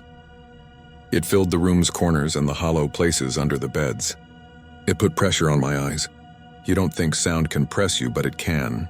There was a second where I felt like if I opened my mouth, it would come out of me instead of words. The recording clicked off on its own. Evan fumbled for the phone. The vent above the door sighed. Someone down the hall laughed, normal and human, and the sound of it was like stepping back onto a sidewalk after you've slipped in a dream. Delete it, I said. Please. He stared at the phone and then did it. He tapped trash and then tapped it again and then again, harder. Because sometimes your hands get dumb when you're scared. He emptied the trash and set the phone face down and sat on the floor with his back to the bed like someone had cut a rope. I wish I could say that fixed it. That night at 3:19, remember the time because I rolled over to check. My phone lit the room with the flat glow of a notification. Voice memo, new recording. I hadn't recorded anything. I hadn't granted any app permission I would tell you about. My thumb unlocked the phone before I decided to unlock it. And when I opened the memo, it didn't have a waveform. It had a static gray bar and a duration that said 0 down 0. I hit play anyway because we're not smart animals. We're curious ones. The room filled with soft, careful sobs. I threw the phone onto the rug like it had burned me and slapped the vent out of reflex. Evan was up in an instant. Is that me? It's mine, I said. And we stared at it like we were waiting for it to ring. We both deleted that file. It came back the next night. It came to Maya too. And she didn't talk to us for 2 days because she thought one of us had found a way to prank her remotely and didn't want to lose her temper and say something she couldn't take back. When she finally came to our room, she shut the door with her hip and said without hello, "Play me yours." We did. She played hers. They weren't the same files. The rhythms were different. So close to the way someone's voice would change on different nights you could convince yourself you'd imagine the difference. On Maya's recording, the low knot language bent into something like a word that sounded too close to her mother's accent to be an accident. It didn't matter what it said. It mattered that it knew how to say. We spent the next week pretending we weren't talking about it as much as we were. Evan tried laying salt in lines by the vents. Maya brought a candle from a meditation class and said a thing she half remembered from a friend's grandmother. I called my older sister, who calls herself spiritual but not religious, and she said if I brought that grief home, she would change her locks. None of it helped. The files came back, sometimes with the date stamp of minutes before we had looked. Evan said the only useful stupid idea first. If the stone is where it starts, maybe we can make it stop there. He was gray around the mouth. He'd started to pick at his lower lip while he studied. The guy who used to tell me to listen to the way the elevator cable dragged was now listening for crying under everything. You could see the strain like a second shirt he couldn't take off. We went back on a Sunday at 4, early enough that the sun was at our backs by the time we got to the obelisk. The scarf was gone. The pennies were still there, copper turned dull. A little plastic dinosaur had been left since we last came, face up and smiling. I remember that because it felt like an insult to the serious wrongness in the air. This time we sat. We didn't record. That was the plan. If the sound had found us through our microphones, we'd deny it the path it used. We'd just talk, say what we wanted, ask it to quit. Who knows? Maybe grief listens. Maya lit her candle and cupped it in both hands and started with something so honest it hushed whatever snark I had loaded up. If you're mourning, I'm sorry. I don't know you. I can't help you. Please stop coming with us. We can't carry it. The wind went away like someone pinched out a wick. The sobbing began, short, nervous. I reached out and put my hand on the stone because I needed something to touch, and it was cold in a way that wasn't temperature. It felt like touching the flat face of a freezer full of frost. It felt like touching a mirror in a dark room, cool and smooth, and then your own skin coming back cold. Please, Evan said. We hear you. We can't help. The sobbing cut off like a loop at the end of a track. The low sound came up from under us, through the soles of our sneakers, through the thin bones of our ankles, and my mouth filled with the taste of wet dust, the way basements sometimes taste if you breathe with your mouth open. We stood without talking about standing. The hill felt like a drum someone had pressed a heavy hand on. No wind, no birds, no road, just that pressure and the sense that if we stepped wrong, we'd crack whatever skin lay over that voice and fall in. A man with a worker's jacket and a beard the color of steel wool came up the path with a shovel on his shoulder. He looked like every groundskeeper I've ever seen, already tired from a day of moving things other people don't want to move. He nodded at us, barely. Closing soon, he said in the voice of a person who said it 100 times a week. If you're here after dark, you'll make my Sunday rough. Sorry, I said, like apologizing would fix any of the time that was already behind us. We left the candle, unlit now, on the bare dirt. We walked past the man. He smelled like wet rope. The shovel edge was clean, which I remember because I stared at it as we passed. When I turned back, because you have to, because leaving your back to a thing like that is worse than looking at it. He wasn't there, not around the stone, not on the road. The shovel wasn't on the ground. I stood in the middle of the path and told myself he'd stepped behind a monument and my angle had lost him. The way you can lose the moon behind a chimney even when you know it's bigger than that chimney will ever be. On the bus back, we didn't speak. In the room, the notifications were waiting for us. Voice memo, new recording for all three of us, all stamped within a minute of each other. None of us hit play. Evan deleted his. I deleted mine. Maya said, "What if deleting is how it gets bigger?" And then swore at herself because that's how your brain starts telling stories. It wants you to follow like a string into a maze. For the next month, the crying came irregularly. Sometimes there'd be a week of quiet and we'd start to relax. Then it would be there in the bathroom in the fan when the light went on. It would be at the back of a podcast under the host's voice. Only I knew it wasn't there for anyone else because I was the only one who stiffened at the sink. I saw the security guard from the cemetery once at a coffee place near campus. She had her vest folded over a chair and was reading a paperback about gardening. I almost went up and asked her what she heard out there at closing time, but she looked so normal, so uncomplicatedly part of daylight. I didn't. Mid-November, the three of us were at Maya's apartment off campus, eating soup and trying to pretend we were normal friends with normal problems. A woman in the apartment downstairs started yelling at her boyfriend, the kind of escalating domestic soundtrack that makes you hold your spoon still and listen for the sound of something breaking. When it didn't come, when the voices dropped to a steady burn, Maya said in a voice that wasn't like her at all, "I can't do this. I can't keep hearing other people's crying and then come home and have it in my vents too." She looked at Evan. "You brought this on us." He put his spoon down. "I know," he said. "I'm trying to make it stop." "How?" I asked. He looked very tired. "If it wants a recording, I'll give it one. Not of it, of me. Maybe it wants company. Maybe it wants a second voice. I'll sit there and I'll cry and I'll put my phone under the stone and I'll tell it doesn't need to make the sound anymore. I'll do it tonight." He said it with the blank steadiness of a person who's already made the choice and is only telling you out of courtesy. "Absolutely not," Maya said. "No way. You got a better plan?" He asked, too soft to be angry. That night, a little after 5, my phone buzzed with a text. From Evan, sunset now. Come if you want. The words hit me with a messy mix of dread and responsibility, the way I felt when my little cousin wanted to jump into water a little too deep. I grabbed my jacket and my hat and ran down 3 flights because elevators suddenly felt like bad ideas in this life. By the time I got to the cemetery, the light had pulled back into the trees and made everything into paper cutouts. Maya met me at the gate, face red from the wind. "We don't let him do this alone," she said, as if I'd suggested we leave. We found him at the stone, knees on the dirt, phone face down at the base where the face looked out with eyes closed. He was breathing like he'd been running or like he was trying not to cry yet. He didn't look up when we came close. "Hey," I said, "please don't be stupid." He exhaled and it turned into a sound that wasn't quite a sob and wasn't quite a laugh. "Too late," he said. He started to cry. It wasn't clean. It wasn't the cinematic kind of crying where a single tear rolls. It was the cry of someone who'd been worn thin and then chose to open what was left. He pressed his forehead to the cold stone and let it go where it would go. I took a step forward to put a hand on his shoulder and Maya shook her head in this tiny movement.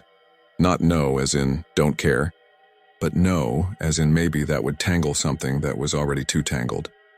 The sobbing from him and the sobbing from the place found a rhythm with each other.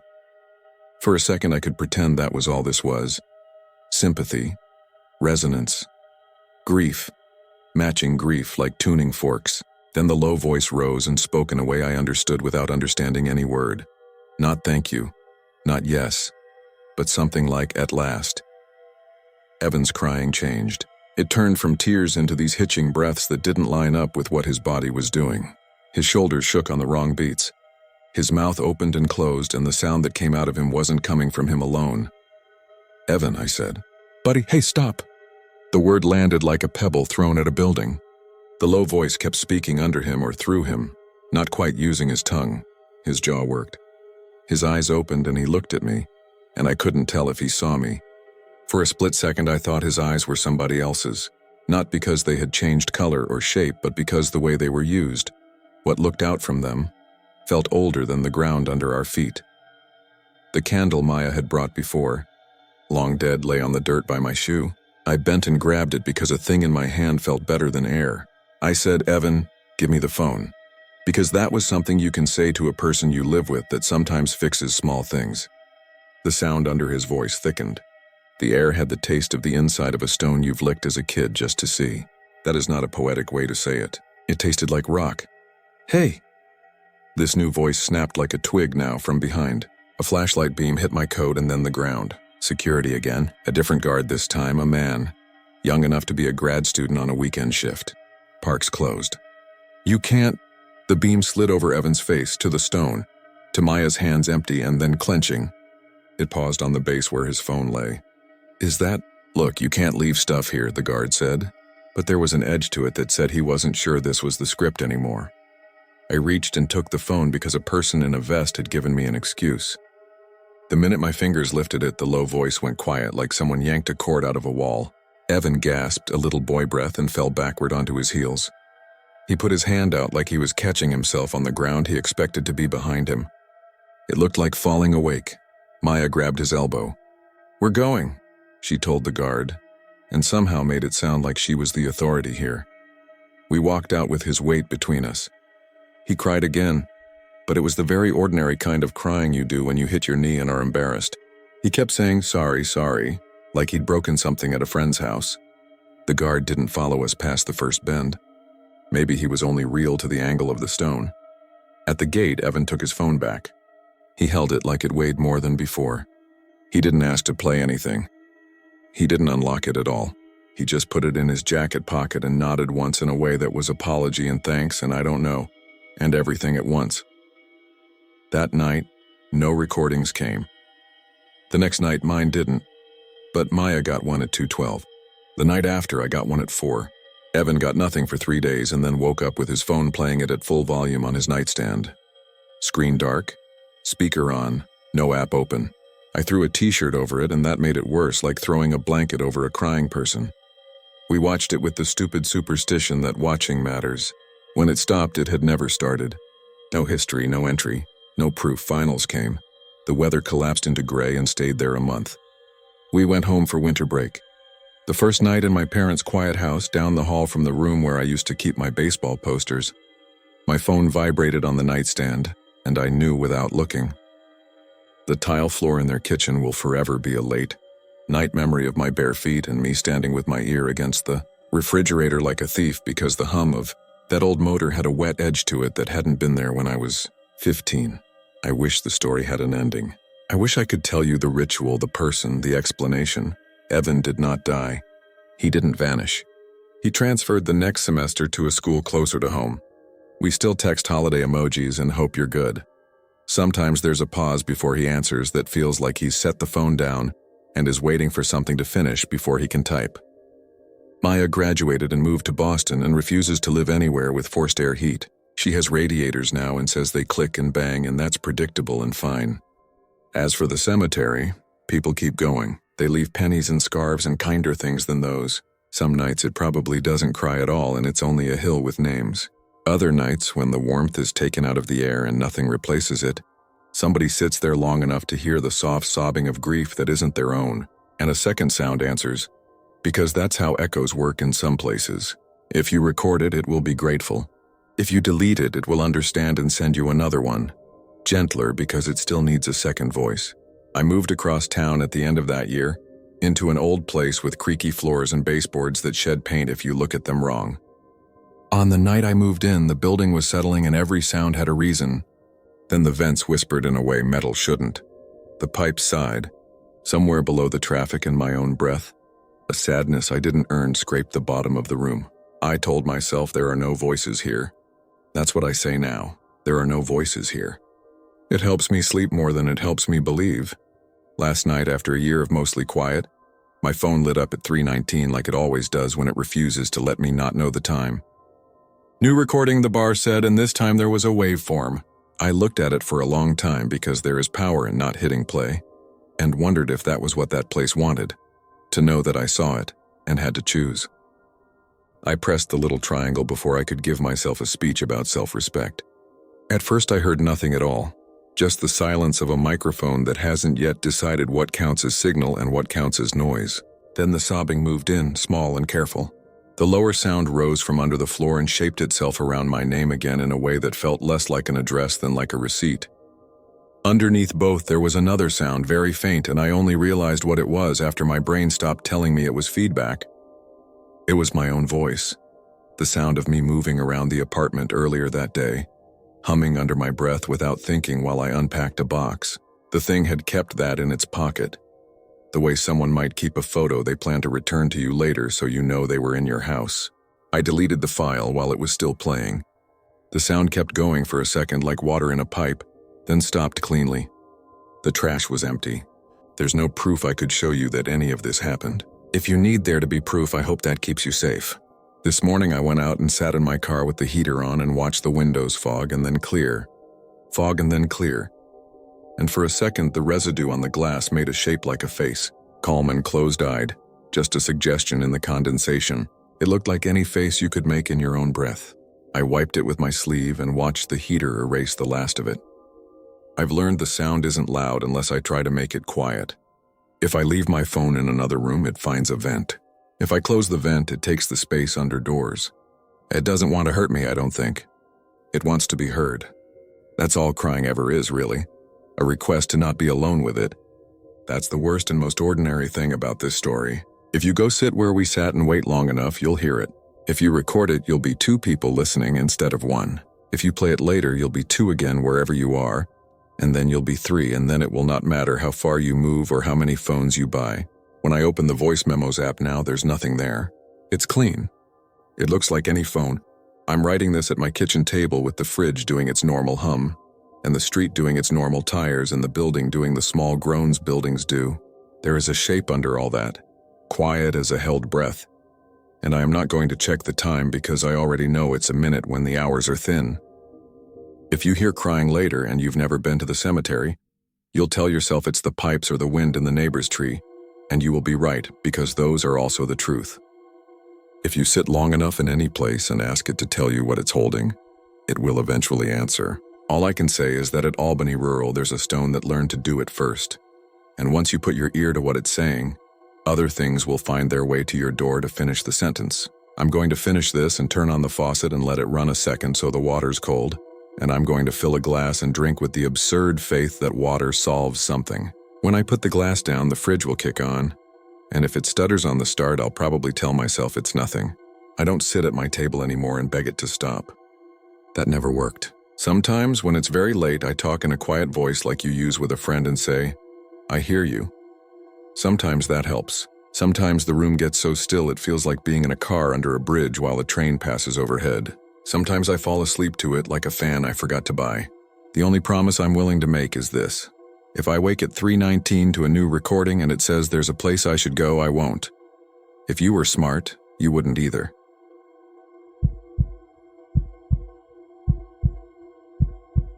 I drove nights in Rochester for 6 years. If you lived near Strong Memorial and your kid got a fever at 2 in the morning, there was a decent chance I was the one who rolled up to your curb. If you missed the last bus at the corner of South and Gregory after a double at the restaurant, I was the warm car you slid into with your apron still on and your hands smelling like fryer oil. Nights were my thing because I liked the quiet between fares, and I liked the way the city felt emptied out and honest. I also liked the money. Bar close and hospital shifts paid my rent. I was 33 and not superstitious in any organized way. I believed in bad luck and in tired minds seeing patterns, and I believed in the Genesee River fog that could make you feel like the world had shrunk to the size of your hood ornament. That was enough belief for a job like mine. On weeknights around 3, the dispatch board thinned. You could go 10 minutes without a ding. When that happened, I cut across the south side to keep position for the next call. The fastest line from the student bars to the night shift nurses was down Mount Hope Avenue. It runs along the cemetery with the same name. And in the dead hours, the iron fence is the only thing that tells you the difference between road and graves. If you live in Rochester, you know Mount Hope Cemetery, even if you never go in. The fence goes on forever. Black pickets, and behind it hills with old trees and monuments from an era when people carved grief in stone, like it had to be heavy to count. I liked the route because it was straight and mostly empty, and the streetlights made little islands of sight where deer sometimes froze and stared at you with liquid eyes like marbles. This was in late October, a wind-torn night that smelled like leaves and damp brick. I had just dropped a guy at a house near the South Wedge. He worked dish pit at a place on Monroe and had given me the usual story about getting clean soon for real this time. Dispatch was quiet. I rolled south on Mount Hope Avenue with the radio low and the meter reset. The fence was on my right, the sloped shadows of the cemetery on the other side of it. The city had just replaced a few of the lights, but it still looked like a hallway with some bulbs out. Halfway along where a service gate cuts inward, my headlights picked up a figure leaning against the fence. He was a man. Old overcoat, the kind with wide lapels and too many buttons. He had the collar up against the wind and one shoulder cocked like his arm hurt. He wasn't waving. He wasn't flagging me down. He was just leaned back, head tilted toward the road as if he was listening to the cars that weren't coming. It's not unusual to see someone at the fence. People visit at odd hours. They leave flowers like they don't know the gates lock at dusk, and I've seen kids dare each other to stick their arms between the pickets. But this was different. He was alone, no flowers, no phone in his hand. He wasn't standing by an entrance. He was at that long stretch where there's nothing but fence and trees and the rise of ground beyond. I slowed. Habit. You see someone who might be in trouble, you don't blow past. The rule in my own head was to roll slow enough to make eye contact and then read it. Drunks, angry boyfriends, people muttering at the sky, you learn to read quick. My headlights swept across him, and for a second I lost him in the shadow between lamps. Then he wasn't leaning against the fence anymore. He was at the edge of the sidewalk right up by the road. He hadn't walked there. He was just closer when the light found him again. My foot came off the gas without me telling it to. He turned his head toward my windshield and his eyes caught the beams and reflected them back the way a cat's do. Not bright like a flashlight, not green. A dim amber flash like the color of a moth's wing. Human eyes don't do that. I know the word for the shiny layer that gives animals night vision. Tapetum lucidum. Humans don't have it. I put my foot down. Not hard. Enough to make the engine clear its throat. He didn't step out. He didn't make any move to throw himself in front of me. He just stood with his hands down and the coat falling open a little, and those dull gold eyes turning with the car. I checked the rear view as I passed him because it would have felt wrong not to. Like you put a hand too close to a stove and had to know if the red coil was really on. The road behind me was empty. The patch of sidewalk was there, the fence was there, a ragged clump of weeds at the base of the pickets was there. No man in a coat. When I dropped the next fare at Strong and pulled into the taxi lot to eat a sandwich, the wind rocked the car. The hospital lights felt safe the way big institutions feel safe even when you know bad things happen inside. I told myself a story about the man's eyes. A reflection off his glasses. A person can be standing farther back than you think when you first spot them. Maybe my headlights made a weird angle with the sidewalk where it dips. Maybe. Sometimes you have to build a reason like scaffolding around a thing so it doesn't fall into your day. Didn't think about it again until the morning. I keep my cab in my sister's garage because her place has a driveway and mine doesn't. It was around 10 when I pulled in, and my nephew waved from the porch like a kid who'd been waiting for cartoons and got me instead. He ran up and said, "Auntie wants you in the kitchen," and then he laughed because he's 6 and everything is a joke. I was halfway up the steps when I heard him go quiet and then say, "Uncle Nate, why is there a hand on your car?" I went back down. The trunk of the cab had muddy prints on it as if someone with wet hands had pressed and dragged down. Not crisp like on TV. Smears with the suggestion of fingers. The marks were too wide to be a raccoon. There were 2 side by side near the latch and another on the right where the slope curves toward the taillight. They had grit in them, dark earth and dots of leaf. The car is white. It showed like bruises. I stood there pretending it was just dirt, and my sister stood behind me with a dish towel in her hand and said, "That is not okay. Do you need to call someone?" I said no, because who do you call to report mud? I got a bucket and a brush and scrubbed until the white came back and a couple of gray shadows stayed like they had soaked into the paint. On the radio that night, I mentioned it to Marcus, a guy I'd known since high school who drove the late shift too. He laughed in that way you laugh when you want to make a thing small but you're actually measuring it. He said, "You finally met the fence man." I said, "That's a thing." He said, "Ask Gloria." Gloria is our dispatcher. Retired teacher voice. She's the kind of person who can make you sit up in your seat without seeing her face. I keyed the mic and asked, "What's the fence man?" There was a pause long enough for me to picture her in the little office with the maps on the wall and the police scanner on low. Then she said, "Don't be a dummy.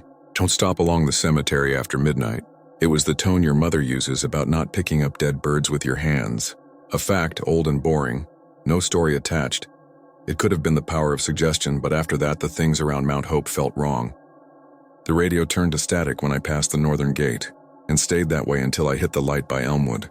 The meter on the dash flickered twice and reset on me for no reason I could explain to a passenger. The car went cold in a way that had nothing to do with the actual temperature. October went into November and the wind became the kind that sneaks under your coat and brings a smell with it. Wet iron, like the fence had a scent. When I rolled the window down a crack to clear the fog, it came in and sat on my tongue. If you've ever handled an old set of keys, you know the taste. I told Lena about it because she's the only person who gets a version of my life where I don't edit out the weird parts. She works days at a dental clinic, goes to bed early and puts up with me walking in at noon and making coffee like it's morning. She listened and said, "You're fried. You need a break. You can't do this shift forever." I said, "I know." She said, "No, listen. I've been reading about sleep and our brains and how night workers think they see things because they only ever wake up to the night." She was trying to be kind and practical at once. I nodded and said maybe she was right. 3 nights later, I picked up a student at the River campus. He got in smelling like weed and told me to take him to a friend's on South Goodman. We went down Mount Hope because it was habit and because I didn't want to give the idea that I was avoiding anything. He sat in the back and hummed to himself, and then, passing the fence, he leaned forward and said, "Did you ever hear about the guy with cat eyes?" He said it in the voice of someone telling a camp story. I said, "What guy?" He said, "My roommate swears he saw a homeless dude by the fence with eyes that flashed when his buddy hit him with a flashlight." He said they kept joking they had seen a raccoon standing up. The kid laughed and sat back again and was asleep by the time we turned on Goodman. I kept telling myself to be a grown-up. Leave the stories to the kids. Don't feed it. The sensible voice works until it doesn't. What broke it was a call that came in from a payphone that shouldn't have been working, at least according to Gloria.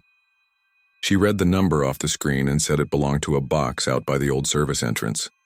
Then she laughed at herself and said, "If I say payphone one more time, I'll feel like a ghost." The request was short trip cash, no account. I said I was 2 minutes away, punched the hazard to make the turn, and came up the stretch where the fence bends. He stepped from between the iron pickets like a shadow leaning forward into light. He had the same coat, the same tight shoulders, like his neck hurt. He didn't wave. He just set his eyes on the car and they made that amber pulse. Not bright, not strong, but unmistakable the way certain smells are unmistakable even if they're faint.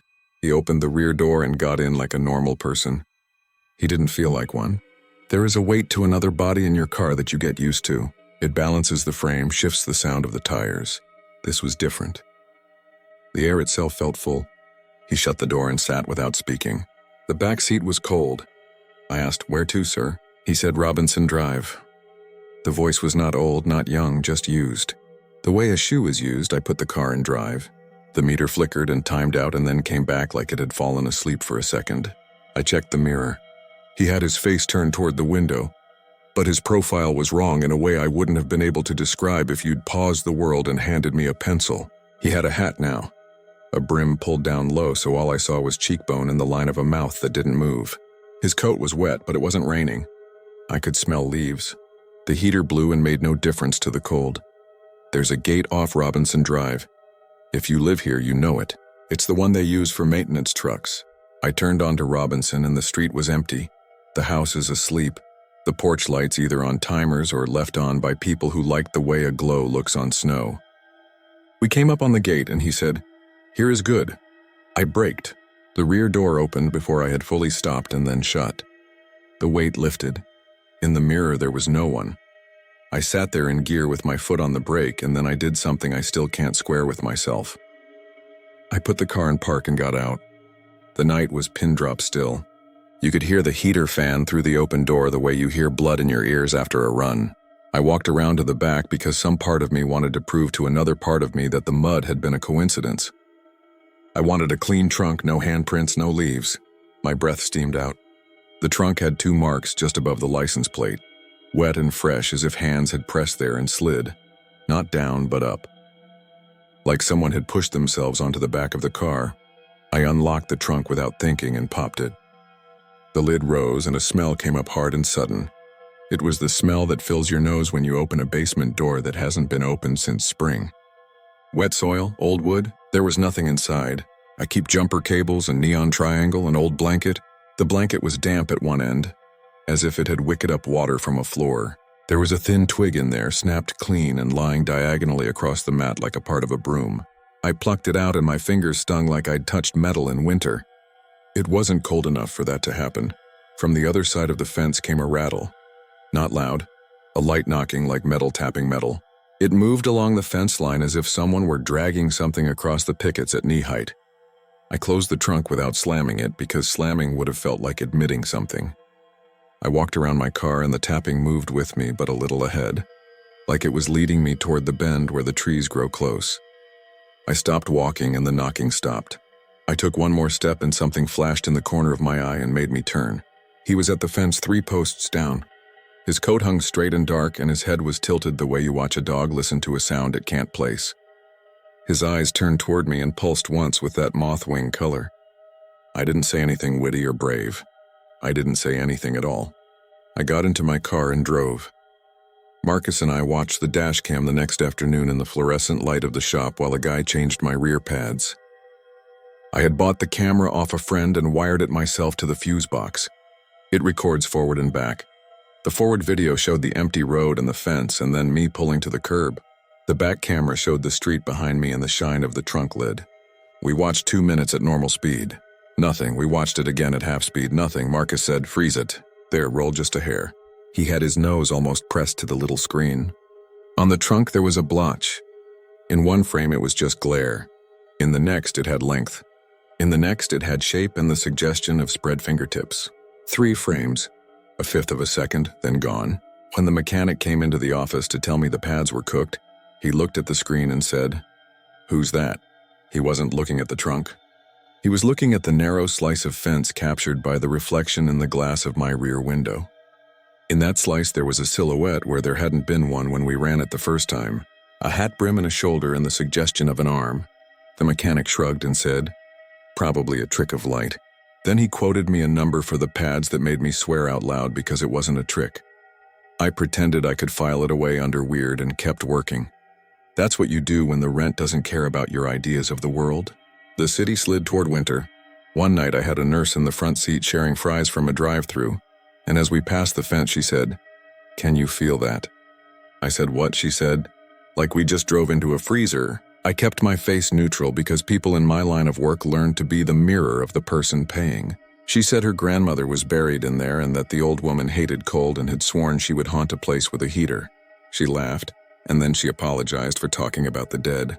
It felt like chatter people use when they don't want to sit in silence with a stranger. When I dropped her at a brick building near the hospital, she touched my arm and said, "Drive safe. If you see that man, don't make eye contact." I never told her about the eyes. I never told anyone but Lena and the guys at the shop. It still puts something stiff and dumb in my chest to remember the way the nurse said that. The worst night was a week before Thanksgiving. The city had that empty feeling it gets when students go home and the businesses start putting up lights because they're supposed to. It was around 4. The radio had been quiet long enough that music on low had filled the car like a breath you forget you're holding. I was northbound on Mount Hope, fence on my left, and a small stone hung in my stomach like I was dragging it on a string. I don't know why I even looked over. Maybe the wind pushed a branch and a shadow moved. Maybe everything in me had decided to make it happen so it could be done with. I looked across the lane and saw a shape inside the fence moving with my car. Not at my speed. That would have been one kind of fear. This was worse. The shape was moving from tree to tree in a series of pauses, as if it were choosing when to be seen. For 1 second it was behind a trunk and then it was not. And each time it was not, it was closer to the fence. The coat was there, the hat was there, the shoulders were wrong like a suit a size too tight. The eyes did not flash. They didn't need to. He stepped right up to the fence while my car was still moving. And then he was not at the fence, but at the curb. And then he was at the line where the asphalt chips and breaks near the manhole. There is no good way to describe how something can be there. And then closer the way a sound is closer when you touch your ear to a wall. 1 second, then the next, and if you cut the film into frames, you could put a ruler on the difference. I floored it. The car lurched. The engine roared. The trunk thumped like a sack of sand had been dropped on it. The rear window view filled with a smear of dark. Not the road, not the fence, a shape right up against the glass. There was a sound like knuckles rapping 3 times, measured and almost polite. A smell of leaves flooded in through a vent that shouldn't have been open. I did not scream. I swore the way you do when you hit your thumb with a hammer and your body wants a word to bleed into. I crossed Elmwood on a yellow that had already turned red and my tires skittered because of the wet. When I hit the straight under the hospital lights, the trunk thumped again, lighter, like something dropping away, and the car eased back into the ordinary world. I circled the loop by the emergency entrance because it was the nearest ring of light I could think of. Security watched me through glass. I got out under the flood and checked the trunk. The handprints were there again, fresh and dark and placed like someone had crouched on the bumper and then slid upward to look in. The license plate had a line down it like a nail had scored the plastic. When I put my hand on the lid, it felt cold enough to make the bones in my fingers ache. The hospital's heat blew out the automatic doors. A nurse walked past and didn't look at me because I was just another guy in a jacket with a car and a story no one wanted to stand in the wind to hear. I got back in and drove to the shop and hosed the trunk in the wash bay until the water ran clear and my hands were numb. I told myself enough was enough. I started taking the long way around, inside streets that added 5 minutes to each run. I didn't tell dispatch because there's always some guy on the radio who thinks you're soft and wants to say it in a voice everyone can hear. I didn't tell Lena I had changed my route because she would have smiled in that gentle way she has when I finally do the sensible thing on my own. For a week it helped. A week is a long time when you're counting shifts. On the 8th night I had an airport run at 6 in the morning.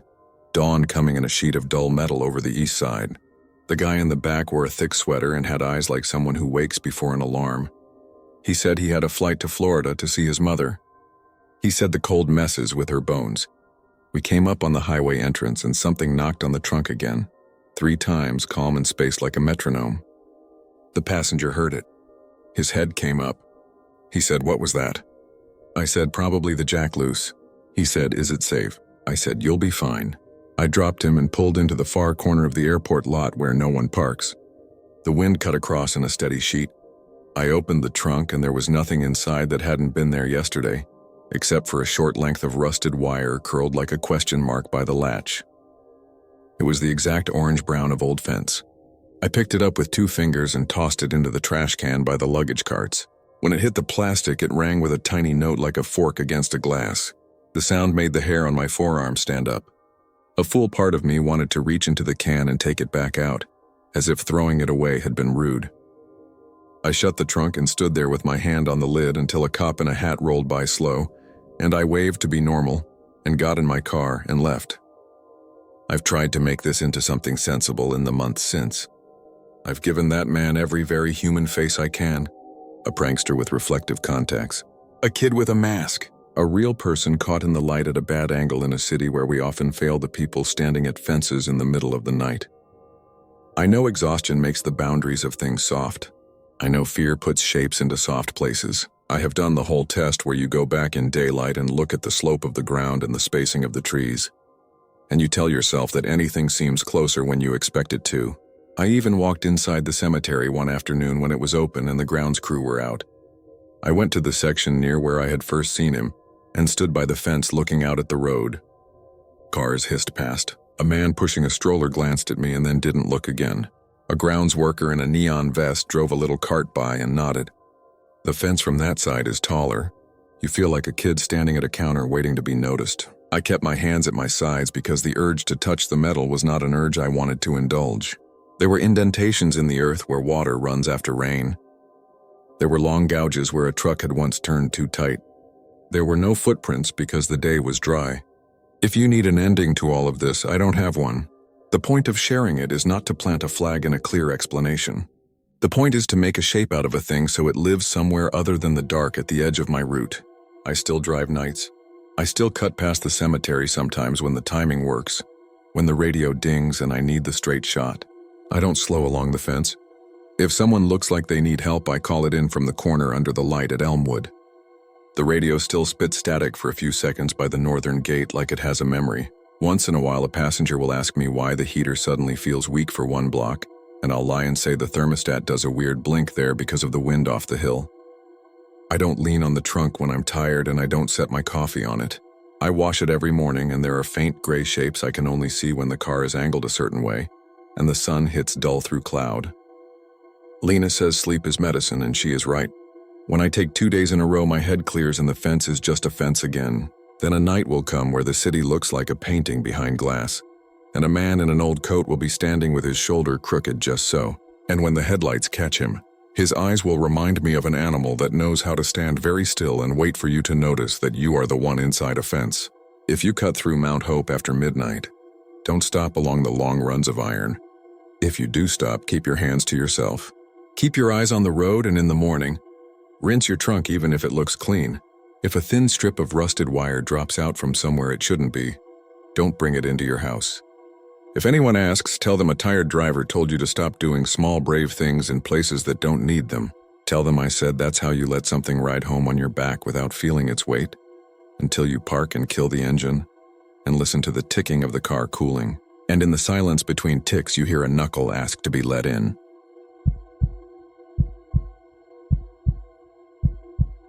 I'm not from Sleepy Hollow. I grew up an hour south on the Jersey side, which is probably why the town never felt like a legend to me. It felt like a place you could miss your turn and end up on a dead end by the river, or eat a soggy sandwich on a wet bench and watch the traffic crawl up Route 9.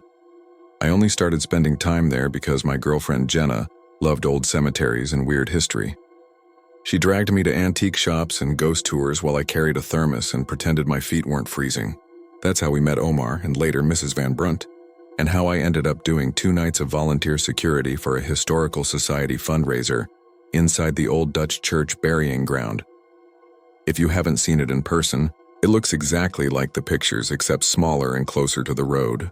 The church is a squat stone building that lets your voice echo back softer than you'd think. The burying ground is a scramble of tilted markers and box tombs with names that sound like they should be carved into wooden ships. There's a fence, sure, but it doesn't keep out the wind or the idea that every foot of that hill remembers someone. The Sleepy Hollow Cemetery is next door and way larger with famous graves and tourists, but the old Dutch burying ground is older. The stones lean toward the river like they're tired. We were there in late March, not Halloween. That matters. The tour guides weren't playing Headless Horseman music from a Bluetooth speaker, and there weren't any fog machines. It was a Tuesday night, 38 degrees and chalk gray cloud cover that held the last of winter like a grudge. The fundraiser was a dry meet and greet with local donors that ended at 9. At 10, the church volunteer coordinator asked if I could stick around for 2 hours because the hired guard had a family emergency. Omar said he could use the extra hands too. He was a few years older than me, a grounds tech who did everything from shovel snow to fix bulbs. He had the kind of patience that makes kids trust you, and the kind of fatigue that makes adults respect you. I said sure because Jenna was still taking photos of ironwork by the gate and because keeping watch over old stones sounded like the easiest kind of favor. The story about the empty coffin came up while we were making coffee in the church's tiny side room that smelled like lemon cleaner and damp hymnals. It wasn't a story we asked to hear. It was one of those things that arrives because someone's tongue is loose with tiredness. Mrs. Van Brunt was there, a woman in her 70s with straight white hair and a tweed coat that made her look like she'd stepped out of a sepia photograph. She'd been on site earlier than everyone and refused to leave until the last chair was stacked. When I asked whether the old floorboards bothered her hips, she smiled and told me about worse things than floors. During renovations, years ago, she said, hands cupped around the mug like she needed heat to keep her voice warm, they found a collapsed coffin near the low fence. Not a burial you can point to on any map.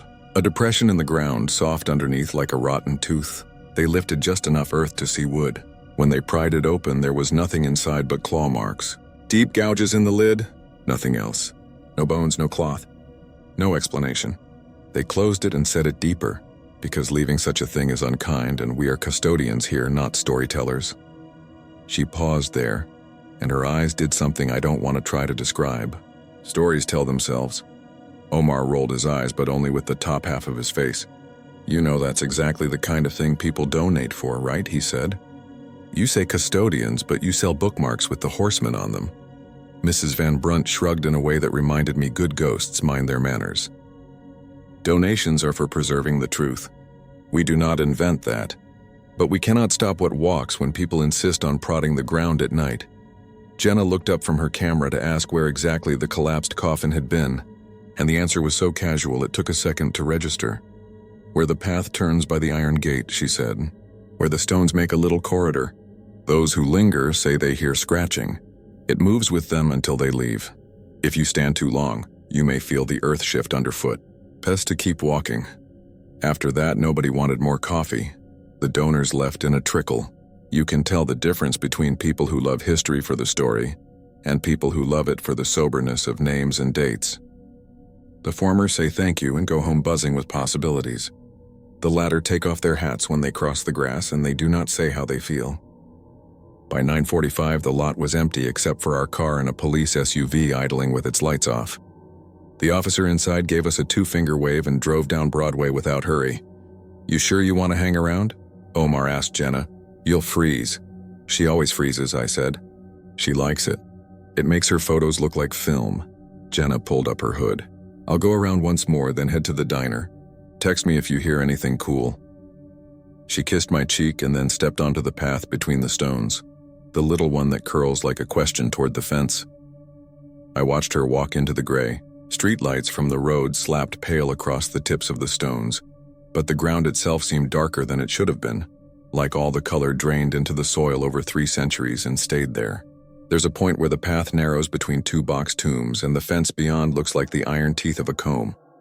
Jenna turned, took a photo, and lifted 2 fingers in a mock salute like the cop had. Then she moved out of frame and we were alone in the side room with our breath fogging the little square window. Scratch marks, Omar muttered.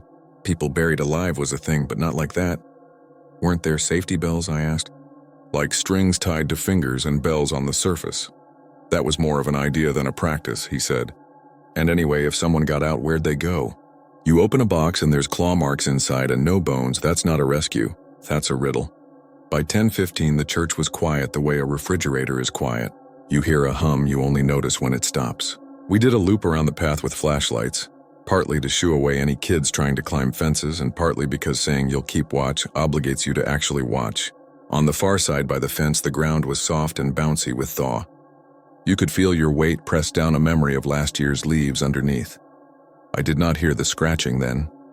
It started when Jenna texted me a photo of a name barely visible on a slanted stone. Just the capital letters VAN, everything else erased by acid rain or history. And I realized I could hear something like a small animal in the walls, except there weren't any walls out there. Omar heard it too because he stopped and looked at me like it was my phone making the noise. It wasn't my phone. It was a dry, frantic sound without a fur sound around it, like something hard dragging on something hard. Not nails on a chalkboard, nails on wood. Because I'm a normal idiot, I shone my light into the grass first, expecting to see a raccoon or a possum. The beam of my flashlight made my breath look like smoke. The sound came again, to my right now. Then ahead of us, by the little corridor between the box tombs, thin, quick scratches in sets of 3. 3 and pause, 3 and pause, then a longer, ragged run. The kind of rhythm you notice only because it's odd. We froze on the path for maybe 2 seconds.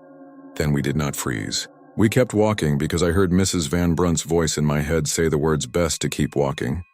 Omar? I said, like asking his name was some kind of spell that could make him substantial. Keep walking, he said. We turned the corner by the iron gate and the fence rattled as if a truck had gone by. But the road behind it was empty. The scratches skittered from our right to our left, then fetched up right behind my left heel, not touching but convicting my nerves anyway. I wanted to ask Omar if it was under me or behind me, and then I decided I didn't want the answer in words. My muscles wanted to run. The part of my brain that had sat through too many history lectures decided that running from a sound in a graveyard was beyond cliché. So we walked fast like people late for a train, and we didn't speak again until we reached the little side door of the church and closed it. Inside, the sound died like a radio going fuzzy and off. The heater clanked. My heart did a different kind of clanking. Probably tree roots, Omar said after a minute, as if the pause made the excuse more respectable. Rubbing on something. Frozen ground moving. Roots don't scratch, I said, then immediately realized how stupid it sounded. Roots don't scratch because we don't hear them, but they do push. They can split stone and lift plastic. But I had heard scratching. I had. The rhythm was human. 3, pause, drag. Jenna came back around 10:50 and found us both pretending to be interested in a pamphlet about architectural restoration. She said she'd go to the diner to warm up, then head home. She asked us to send her anything interesting if we stuck around longer, then kissed my jaw again. She has this target she aims for that makes me feel like I'm the one collected. Not her. Her hand squeezed my arm. You okay? She asked, and I said sure. She gave me that look you give someone who's about to stubborn their way into a dumb decision, and left anyway because she knows me.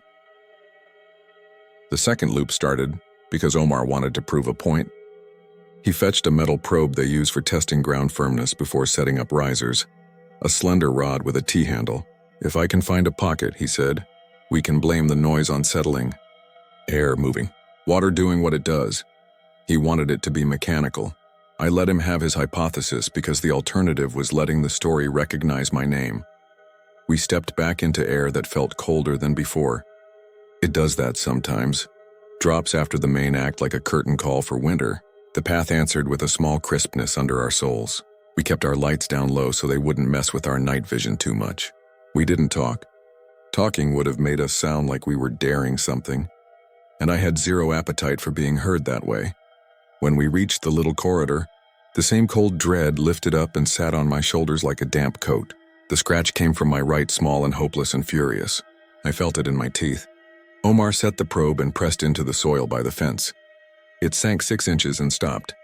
He shifted left and tried again. The rod went in 8 inches with the slow give of damp loam. He moved a third time, almost exactly where the path pinches to pass between the box tombs, and pushed. There was resistance, then a sudden give that made him lurch. The rod slid down so fast it burned his palms and hit wood with a thunk I felt in my spine. We both pulled in the same breath. He leaned his weight on the probe and it did not go farther. He twisted it and it scraped. The ground trembled. Not the way the earth shakes in an earthquake, but the way a floor shivers when someone heavy stomps in the next room. The scratches came so near they could have been inside my shoe. I lifted my foot because my brain served up the image of a hand under the sole of my boot, and that image came so clear I could feel the tendons move. Back up, I said. Omar didn't.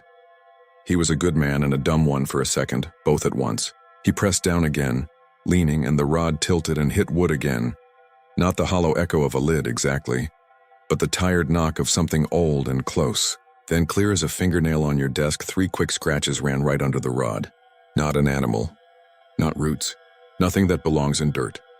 Omar's face did a thing I'd never seen him do before. He closed his eyes and let go of the handle. We stood there for a breath and the ground shifted under us with that weird buoyant give that says the top is not ready for the bottom. We backed away together. We did not run. I remember that with stupid pride. We walked like people leaving a room where someone is asleep and dangerous. The scratches followed 2 steps and then stopped, as if the thing that made them had only that much chain or that much prayer. We kept walking until the church door had our fingerprints on it again. We locked the door. We turned on the lights. We stood under their hum because it sounded like something made by a person that knew how to go home at night. And then we did the dumbest, bravest thing I've done recently. We waited. We waited to see if the sound would come through the wood of a building that's seen more winters than my family's been in this country. It didn't. After 15 minutes, with no noise besides Omar's restless zip on a jacket, I went to the bathroom and splashed my face with water that smelled faintly metallic. When I came back, he was staring at the handle of the probe on the floor. "Don't tell Jenna I let go of that," he said. And somehow that was funny enough that I laughed, and then we both started laughing for real. The way you do when you're halfway out of fear and into the stupid relief that makes you want to celebrate gravity. We closed up at midnight. The police SUV passed again, slow and inattentive, and drove on. On the way to the car, I felt the path under my feet compress once, like stepping on a soft stair. I didn't hear scratching. I didn't look down. At home, I pulled off my boots and set them by the radiator. One of them caught on the rug. The sole was nicked along the outer edge with 3 fresh parallel lines. Not scuffs, not gravel wounds.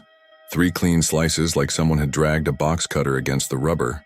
My stomach did a slow curling thing like it remembered being someone else's stomach thousands of years ago, when people slept closer to dirt.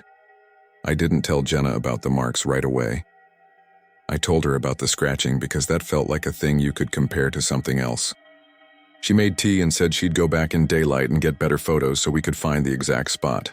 I told her that Mrs. Van Brunt said to keep walking, and she said that advice goes for most creepiness. The next afternoon we went back. It's amazing how daylight makes you think nighttime is a personality defect you imagined. The burying ground looked like a portrait of itself.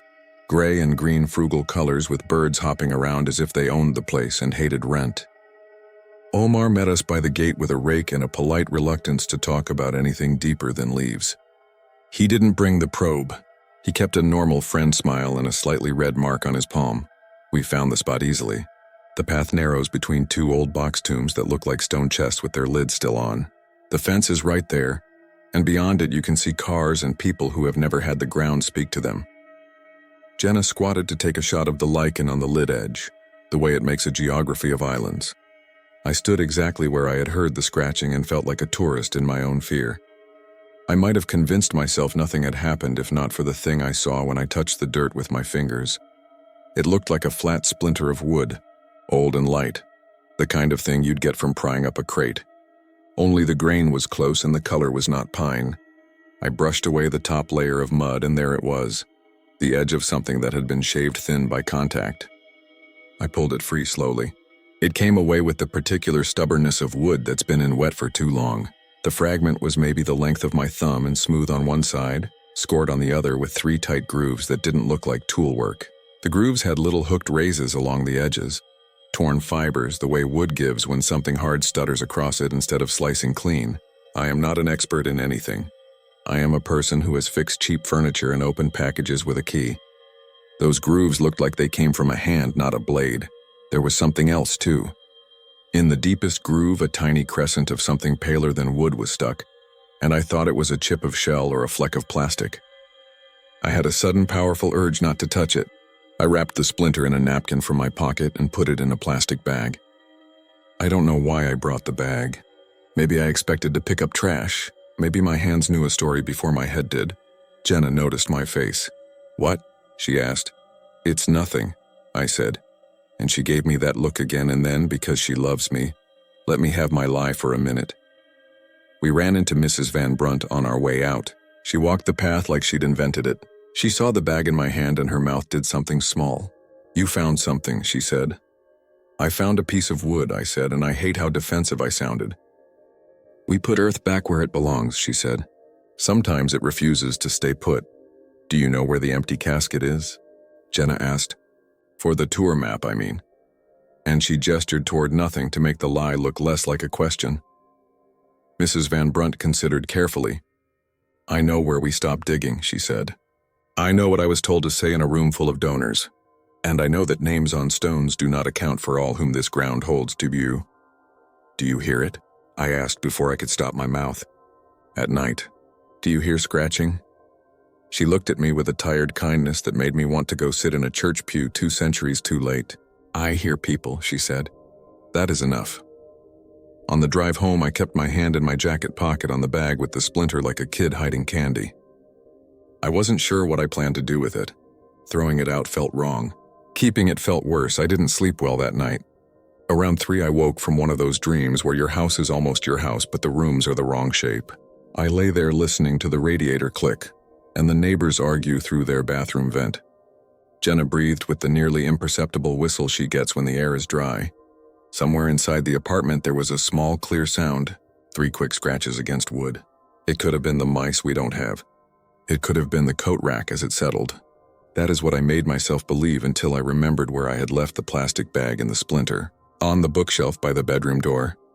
The scratch came again, slightly longer this time, followed by the softest little drag, like a fingernail catching a sliver. I got up and went to the door. The apartment was amber with the streetlight. The bag was where I left it. No movement, no shaking. I picked it up and the sound stopped. as if causality had just been waiting for me to cue it. I thought about flushing the splinter.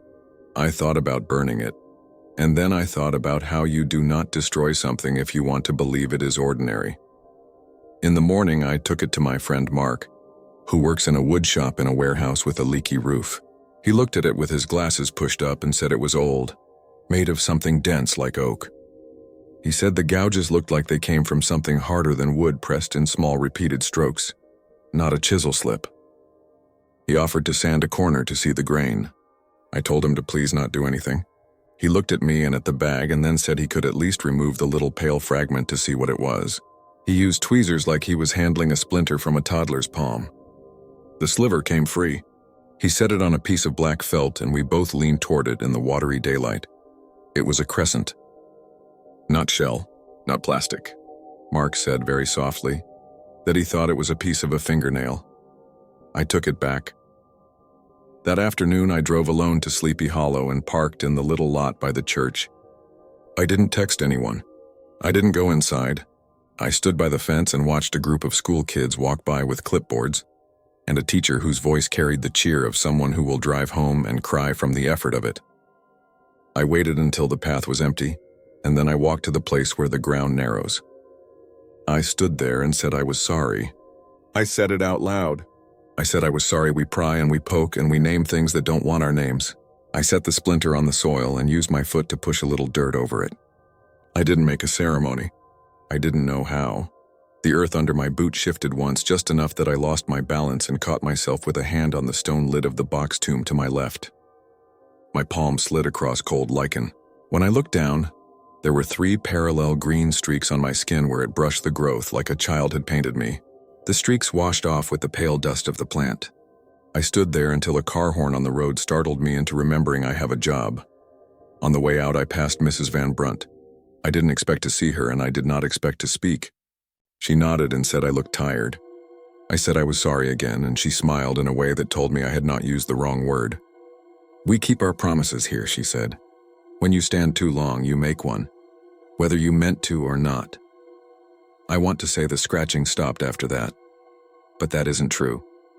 It doesn't follow me the way it did that night, not out loud. It happens in my head sometimes when I can't sleep. 3 and pause, a dragging exhale.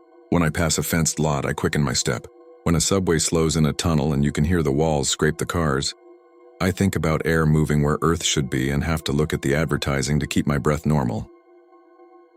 There is one other thing. It's small and I've told only Jenna. I noticed it a week later when I picked up my boots to take them to the cobbler.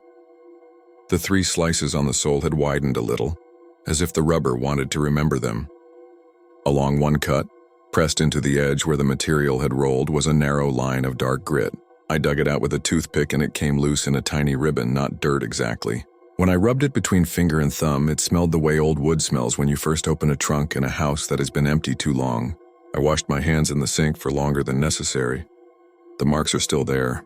The cobbler said he could replace the whole sole, but I told him not to. They are my evidence. They are also the reason I don't stand still in graveyards anymore. If you go to the old Dutch church burying ground, go in the day. Wear shoes you won't mind losing.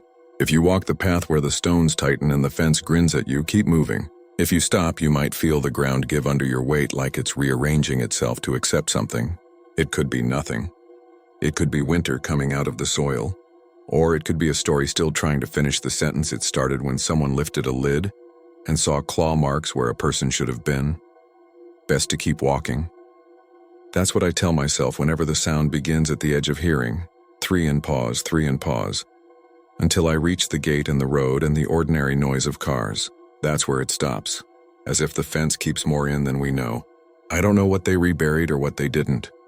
I only know that some promises can't be buried at all. They follow as close as your own steps and ease only when you leave, which is another kind of mercy I don't pretend to deserve.